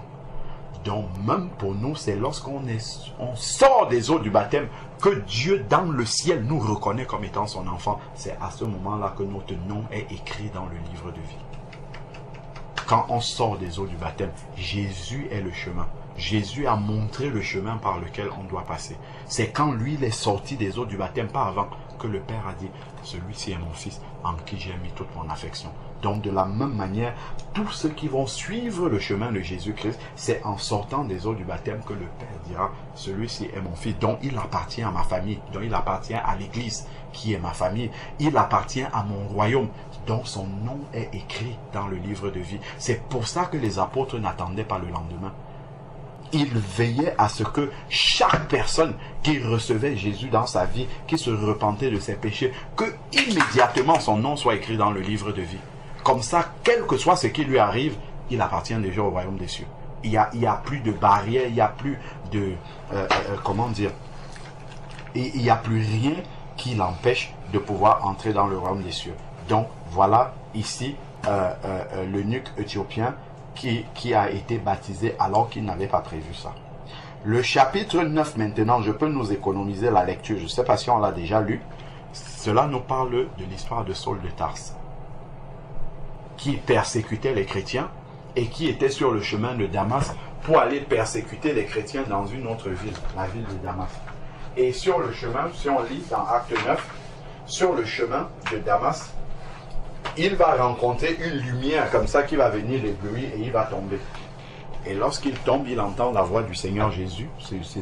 Le Seigneur lui dit, « Saul, Saul, pourquoi me persécutes-tu » Il répond, « Qui es-tu, Seigneur » Nous sommes au verset 5, Acte 9, verset 5. Il répondit, « Qui es-tu, Seigneur » Le Seigneur lui dit, « Moi, je suis Jésus que tu persécutes. Il te serait dur de regimber contre les aiguillons. » Tout tremblant et stupéfait, il dit, nous sommes dans Acte chapitre 9, c'est juste la suite. « Que veux-tu que je fasse, Seigneur » Alors le Seigneur lui dit, « Lève-toi, entre dans la ville et on te montrera ce que tu dois faire. » Et là, maintenant, les hommes qui voyageaient avec lui vont être étonnés et tout. Et le Seigneur va parler à un disciple qui s'appelle Ananias. Au verset 10. Le Seigneur va dire à Ananias, va dans telle maison, chez Judas là-bas, tu vas trouver Saul, car il est en train de prier. Ananias va arriver maintenant. Nous sommes au verset 17. Je nous économise la lecture. Alors Ananias partit, et lorsqu'il fut arrivé dans la maison, il imposa les mains à Saul et dit, Saul, mon frère. Voilà quelqu'un qui allait sur le chemin de Damas pour aller persécuter les chrétiens et qui rencontre le Seigneur Jésus-Christ sur son chemin. La lumière du Seigneur Jésus-Christ vient le frapper et lui montre l'état spirituel dans lequel il est. Lui montre l'état de ténèbres. L'état de ténèbres dans lequel il se trouve maintenant. Et donc, voilà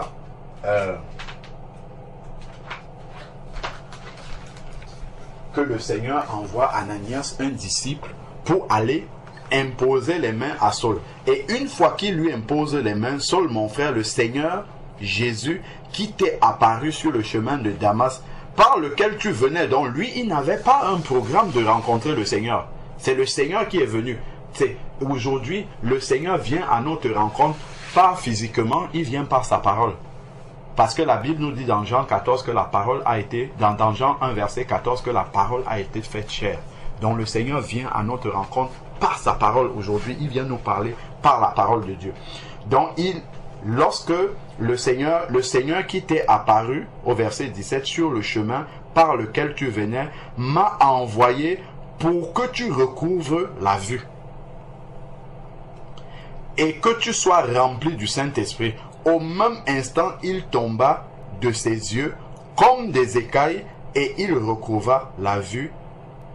Il se leva et fut baptisé. Il n'y a pas un temps d'attente. Il n'y a pas le Seigneur, quand il a rencontré Saul sur le chemin de Damas, il ne lui a pas dit, va attendre, je vais venir te donner, je vais envoyer quelqu'un te donner les coups de baptême, ou bien non. Immédiatement, quand il est arrivé dans la ville de Damas, il est resté dans l'obscurité comme ça pendant 3 jours parce qu'il fallait qu'il réalise son état spirituel, qu'il était dans les ténèbres et qu'il a rencontré la lumière du Seigneur. Le Seigneur, immédiatement, la première chose que le Seigneur a fait, c'est d'envoyer un disciple pour aller le baptiser. C'est là qu'on voit que, autant pour les apôtres que pour Jésus lui-même, dès que quelqu'un le rencontre, immédiatement il doit être baptisé. On n'attend pas. Là encore, le Seigneur envoie quelqu'un pour aller baptiser Saul. Acte chapitre 10. C'est pour montrer que dans tous les cas de baptême dans la parole de Dieu, il n'y en a aucun qui fait exception. Tous les cas de baptême, c'est toujours la même chose. Dès que quelqu'un reçoit le Seigneur, on le baptise tout de suite. On n'attend pas le lendemain. On n'attend pas de devoir. Non. S'il y a l'eau, il y a la possibilité, un disciple qui est là pour te baptiser, il te conduit dans les eaux du baptême. Donc, Acte chapitre 10, ici, c'est une personne qui aimait Dieu, qui s'appelle Corneille.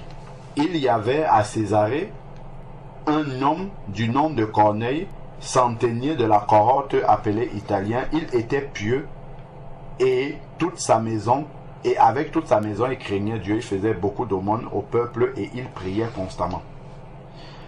Ensuite, à la 9e heure, il va voir un ange qui va lui dire que Dieu que ses aumônes sont montées jusqu'au Seigneur, ainsi de suite. Et l'ange va lui dire, envoie des gens pour aller appeler Pierre. Et Pierre va venir maintenant chez Corneille et il va commencer à prêcher la parole de Dieu. Pour nous économiser la lecture, allons au verset 34. Acte chapitre 10, verset 34. Alors Pierre ouvrit la bouche. Là, il est chez Corneille maintenant. Tu as trouvé le verset 34? Voilà. Alors Pierre ouvrit la bouche et dit, en vérité, je le comprends, pour Dieu, il n'y a pas de considération de personne, mais en toute nation, celui qui le craint et qui pratique la justice lui est agréable. Il a envoyé la parole aux fils d'Israël en leur annonçant la bonne nouvelle. Donc, je nous passe toute la lecture, toute la prédication de Pierre. Allons au verset 44 maintenant. Comme Pierre prononçait encore ces mots, le Saint-Esprit descendit sur tous ceux qui écoutaient la parole de Dieu. Donc le Seigneur lui-même est descendu pour attester que ceux qui sont en train d'écouter là, leur cœur est transformé déjà, ce sont des enfants de Dieu. L'Esprit de Dieu est venu sur ces personnes-là. Verset 45 maintenant. Tous les croyants circoncis qui étaient venus avec Pierre furent étonnés de ce que le don du Saint-Esprit soit aussi répandu sur les païens. Là maintenant, voilà les personnes qui ont le Saint-Esprit déjà. Qu'est-ce qu'on fait d'eux? Est-ce qu'on les laisse partir? Est-ce qu'ils vont aller réfléchir? Car ils les entendaient parler en langue et exalter Dieu. Alors Pierre reprit, peut-on refuser l'eau du baptême à ceux qui ont reçu le Saint-Esprit aussi bien que nous? On voit que immédiatement, après que quelqu'un ait reçu le Seigneur, parce que le Saint-Esprit qui est venu sur eux atteste qu'ils ont reçu le Seigneur dans leur vie. Et la question, immédiatement après, c'est le baptême. Est-ce qu'on peut refuser l'eau du baptême à ces personnes-là dont nous avons la preuve que le Seigneur est venu dans leur vie? Alors maintenant, qu'est-ce qui se passe? Peut-on refuser l'eau du baptême à ceux qui ont reçu le Saint-Esprit aussi bien que nous? Il ordonna, regardons, immédiatement, il n'a pas dit on va revenir une autre fois pour les baptiser. Il ordonna de les baptiser au nom de Jésus-Christ. Il lui demandait alors de rester quelques jours. Donc, Pierre n'a pas remis au lendemain, il les a baptisés tout de suite. Si nous avançons, nous prenons le chapitre. Partout, tous les baptêmes qui sont dans la Bible, c'est exactement la même chose. C'est toujours la même chose. Acte chapitre 16. On a encore le cas du geôlier. Paul et Silas ont été faits prisonniers et ils étaient en train de louer le Seigneur. Alors il y a eu un tremblement de terre dans la prison. Acte chapitre 16. Et le tremblement de terre a secoué le sol et les chaînes des prisonniers se sont rompues. Les portes de la prison se sont ouvertes et le geôlier voulait se suicider. Verset 27. Acte 16, verset 27. Le geôlier se réveilla et lorsqu'il vit les portes de la prison ouvertes, il tira son épée. Il allait se tuer, pensant que les prisonniers s'étaient enfuis.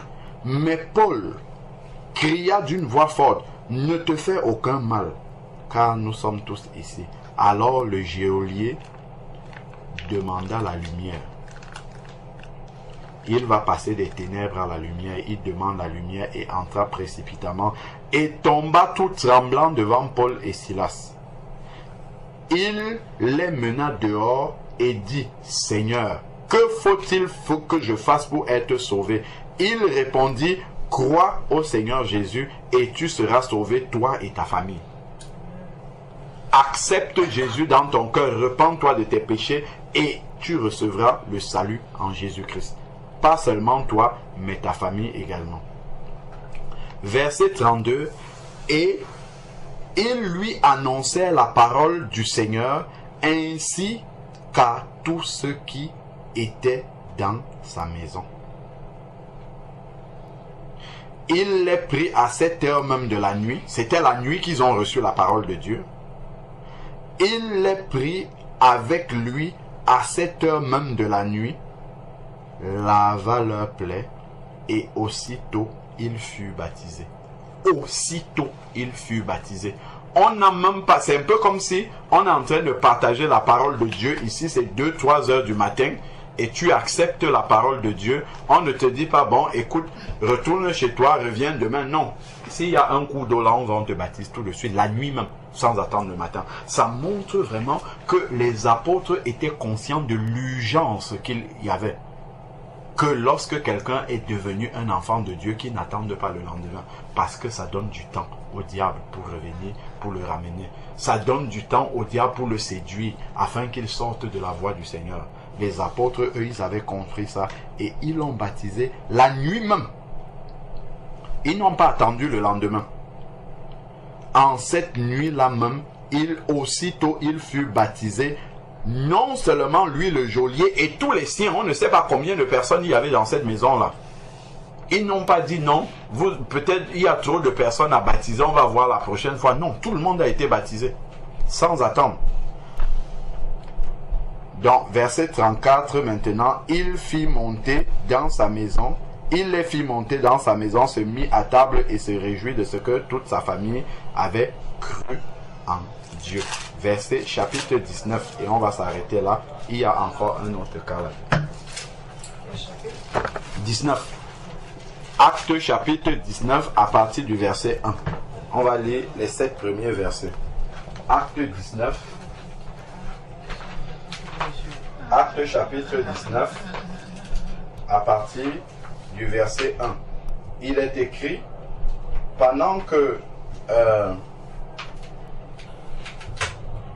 c'est écrit, pendant que Apollos était à Corinthe, Paul, après avoir traversé les hauteurs du territoire, se rendit à Éphèse. Il rencontra quelques disciples, dont en rencontrant des personnes qu'on appelle des disciples ici, ça veut dire que ce sont des personnes qui ont déjà commencé à marcher avec le Seigneur. C'est des personnes qui connaissent déjà, dans une certaine mesure, le Seigneur Jésus-Christ. Il rencontre donc des disciples et qu'est-ce qui va se passer? Il va leur poser une question. Il leur dit, avez-vous reçu le Saint-Esprit lorsque vous avez cru? C'est une simple question qu'il leur pose. Voilà normalement les questions qu'on pose quand on rencontre les enfants de Dieu. Est-ce que tu as reçu le Saint-Esprit lorsque tu as cru? Malheureusement, aujourd'hui, quand on rencontre un enfant de Dieu, qu'est-ce qu'on lui demande? Dans quelle église est-ce que tu pries? Alors qu'il y a une seule église. L'église du Seigneur. Nous, la première question, tu es baptiste, tu es pentecôtiste, tu es ceci, tu es cela, alors qu'il y a une seule église. Avez-vous reçu le Saint-Esprit lorsque vous avez cru? Il lui répondit, nous n'avons même pas entendu dire qu'il y ait un Saint-Esprit. Et là, l'apôtre est étonné. Mais comment vous êtes des disciples? Vous n'avez pas entendu parler du Saint-Esprit. Ça veut dire qu'il y a un problème avec le baptême. Il va leur dire maintenant, il leur dit, quel baptême avez-vous donc reçu? C'est quel baptême que vous avez reçu? Il répondit, le baptême de Jean. Alors Paul dit, C'est des personnes qu'il a rencontrées, hein, n'oublions pas. Il marche comme ça, il rencontre des personnes dans la rue. C'est pas des personnes avec qui il avait un rendez-vous, c'est des personnes qu'il a rencontrées comme ça en passant. Donc maintenant, alors Paul dit, Jean a baptisé du baptême de repentance, donc ça veut dire qu'ils étaient repentis.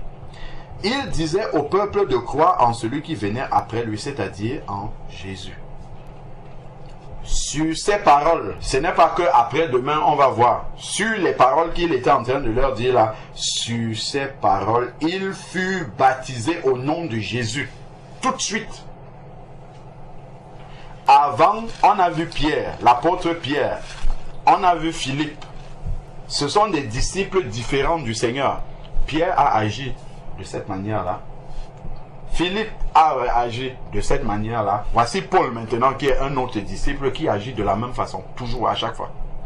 Sur ces paroles, il fut baptisé au nom de Jésus. Paul leur imposa les mains et le Saint-Esprit vint sur eux et il se mit à parler en langue et à prophétiser. Tous ces hommes étaient au nombre de 12. Donc Paul a pris le temps de baptiser 12 personnes comme ça, l'un après l'autre, ainsi de suite. Des personnes qu'il a rencontrées comme ça sur le chemin.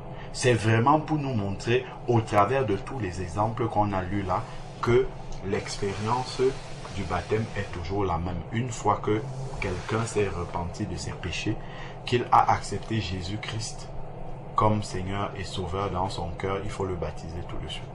Il ne faut pas attendre le lendemain parce que il est en danger spirituel. Lorsque tu te repens de tes péchés, le diable voit que tu commences à changer et que tu commences à craindre Dieu. Ça veut dire que tu lui as déclaré la guerre. Tu as déclaré la guerre au diable. Mais est-ce qu'une nation va déclarer la guerre à une autre alors qu'elle n'est pas équipée militairement? C'est ce qu'on fait, hein? Quand tu es repenti de tes péchés et que tu n'es pas baptisé, en fait, tu allais déclarer la guerre alors que tu n'es pas équipé pour pouvoir combattre. Parce que tu n'as pas l'autorité spirituelle pour pouvoir chasser le diable dans ta vie, pour pouvoir combattre contre le diable. Donc voilà pourquoi les apôtres, eux, immédiatement, lorsque quelqu'un confessait Jésus-Christ dans sa vie, se repentait de ses péchés, immédiatement, on les plongeait dans les eaux du baptême. Donc, il y a un coup d'eau là-bas, qui passe là-bas, on me l'a montré. Qu'est-ce qui empêche que tu sois baptisé? Rien n'empêche que tu sois baptisé. On va donc à ce cours d'eau-là et que tu sois baptisé au nom de Jésus. Gloire au Seigneur. Amen. Gloire au Seigneur. Rappelle-moi encore ton nom. Kevin, que Dieu te bénisse abondamment. Que Dieu fasse de grandes choses dans ta vie et que vraiment qu'il te tienne la main et qu'il te conduise pas à pas, qu'il t'utilise puissant. Gloire au Seigneur. Donc, je crois qu'on peut partir au cours d'eau, non plus pour un seul baptême, mais pour 2 baptêmes. Et vous êtes comme la famille du geôlier. C'est une famille, un frère et une sœur qui se baptisent en même temps, le même jour. Vous êtes frères et sœurs dans la chair et vous devenez des jumeaux spirituels. Vous devenez des jumeaux spirituels parce que vous sortez des eaux du baptême l'un après l'autre. Vraiment que Dieu soit béni abondamment. Est-ce que tu as un vêtement de rechange? Je sais pas si tu peux m'en passer un. Ouais, j'ai... Ouais. Je vais chercher quelque chose. J'ai un t-shirt aussi, c'est des pantalons. Gloire à Dieu. Que le nom de l'Éternel soit béni. Amen. On va passer plus de cochon. Ça va, Francis? Oui, ça va bien. Tu vas m'aider dans les eaux du baptême, hein? J'aurai besoin de toi. Ouais, j'ai pas d'autres vêtements, c'est ça. Ben, moi non plus, hein? Ben, je vais prendre ça, mais je vais le remonter un peu. Ok, faut faire ça. Gloire à Dieu. Ouais. Que le nom de Là, je vais vraiment pas être mouillé parce qu'il fait froid. Là. Fait que ça... Comment? Je veux vraiment pas être mouillé là, parce qu'il fait vraiment froid. Là. Ah, il fait froid? Ouais. Non, c'est Peut-être bon. faire juste ça à la limite. Là, ouais. Ah, ça... Ouais, moi aussi, je crois que je vais Ça va, finir, ça hein. va être juste mal. Non, c'est pas... Ça va aller. Tout ça. Ouais. Ah ouais, grâce à Dieu. Et comment s'appelle ton assemblée? Comment? Vase d'honneur. Waouh! C'est... Vase d'honneur. Ok. Gloire à Dieu. Et ça fait longtemps que tu as commencé à marcher dans la foi parce que tu m'as dit que tu t'es baptisé, ça fait 1 an, mais tu marchais déjà avec le Seigneur. La nouvelle naissance, c'était quand? Ça remonte à 2002. 2002. Ah, gloire à Dieu. C'était tout un voyage. Gloire à Dieu. Gloire à Dieu. Et tu es arrivé à Montréal, ça fait longtemps? Oui, maintenant, ça fait 8 ans. Ça fait 8. Ben, ça fait 8 ans que je suis au Canada, mais ça fait 2 ans que je suis à Montréal. Ah, d'accord. Et avant, tu étais dans d'autres villes? À Québec. À Québec. D'accord, ok. Gloire à Dieu. Et donc, tu es originaire du Cameroun, c'est ça? Moi aussi. Ah, ça c'est mon accent. C'est ça, dans l'accent. Oui, bah, si, quand j'ai écouté l'accent, oui. Et puis, voilà. Oui, moi aussi, je suis originaire du Cameroun. Oh là là. Ah, ben c'est bien, gloire au Seigneur. Hein. Gloire à Dieu. Tu as compris pourquoi elle se couvre la tête? Ben non, on n'a jamais discuté. Ouais, jamais discuté de ça. Mais c'est bon, c'est pas. On a parlé un peu à Toronto.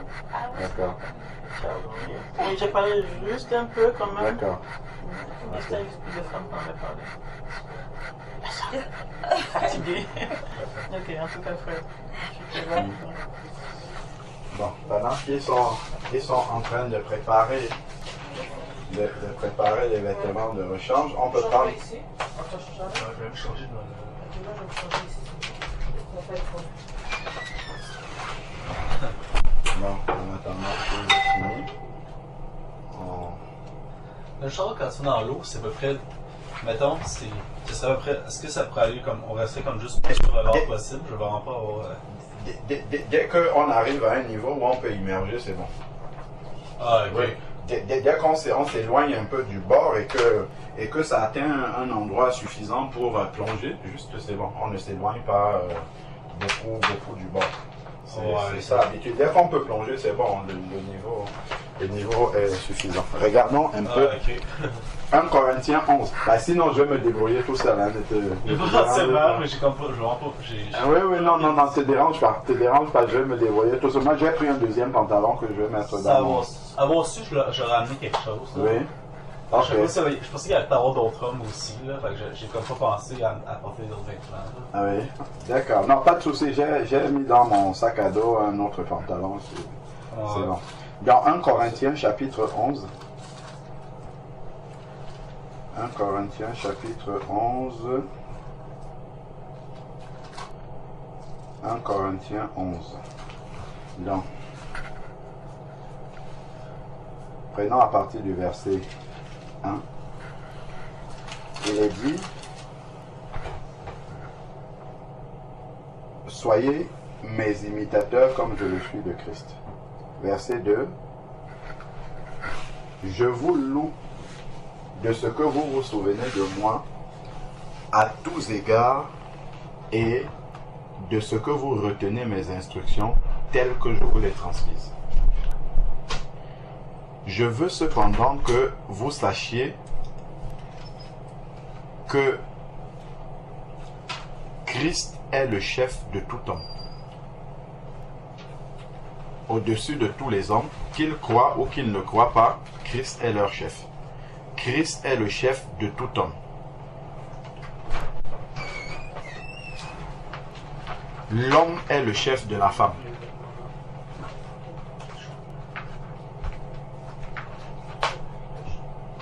Et Dieu est le chef de Christ. Donc il y a une hiérarchie spirituelle que Dieu a établie. Dieu, Christ, l'homme et la femme. Donc maintenant ici, en fait c'est ce qu'on appelle le gouvernement de Dieu. Il y a Dieu, Christ, l'homme et la femme. Et ça doit être visible dans le culte des enfants de Dieu. Parce que nous disons souvent que là où 2 ou 3 sont réunis en son nom, il est présent. Donc lorsque nous sommes réunis comme ça, en fait c'est le royaume de Dieu qui est réuni. Et donc c'est le gouvernement de Dieu qui est réuni. Et on doit voir cette hiérarchie-là manifeste pendant que les enfants de Dieu sont réunis. Donc il dit donc que tout homme qui prie ou qui prophétise, la tête couverte déshonore son chef. Donc si par exemple lui il a la tête couverte comme ça, en train de prier, ça veut dire qu'il ne respecte pas son chef qui est au-dessus de lui, qui est Christ. Il le déshonore. Toute femme au contraire qui prie ou qui prophétise, la tête non voilée déshonore son chef. C'est comme si elle était rasée. Donc, la femme qui ne couvre pas sa tête déshonore son chef. Après, il va expliquer maintenant. Car si la femme n'est pas voilée, qu'elle se coupe aussi les cheveux. Or, s'il est honteux pour une femme d'avoir les cheveux coupés ou d'être rasée, qu'elle se voile. Ça peut avoir l'air un peu difficile à comprendre, mais on verra ça. Maintenant, il commence à nous expliquer pourquoi il en est ainsi. Verset 7. L'homme ne doit pas se voiler la tête. Pourquoi? Parce qu'il est l'image et la gloire de Dieu. Tandis que la femme est la gloire de l'homme. Lorsque nous nous réunissons comme ça, comme l'homme est l'image de la gloire de Dieu, s'il couvre sa tête, c'est qu'il cache la gloire de Dieu. Or, lorsque nous sommes réunis, la gloire de Dieu doit être visible.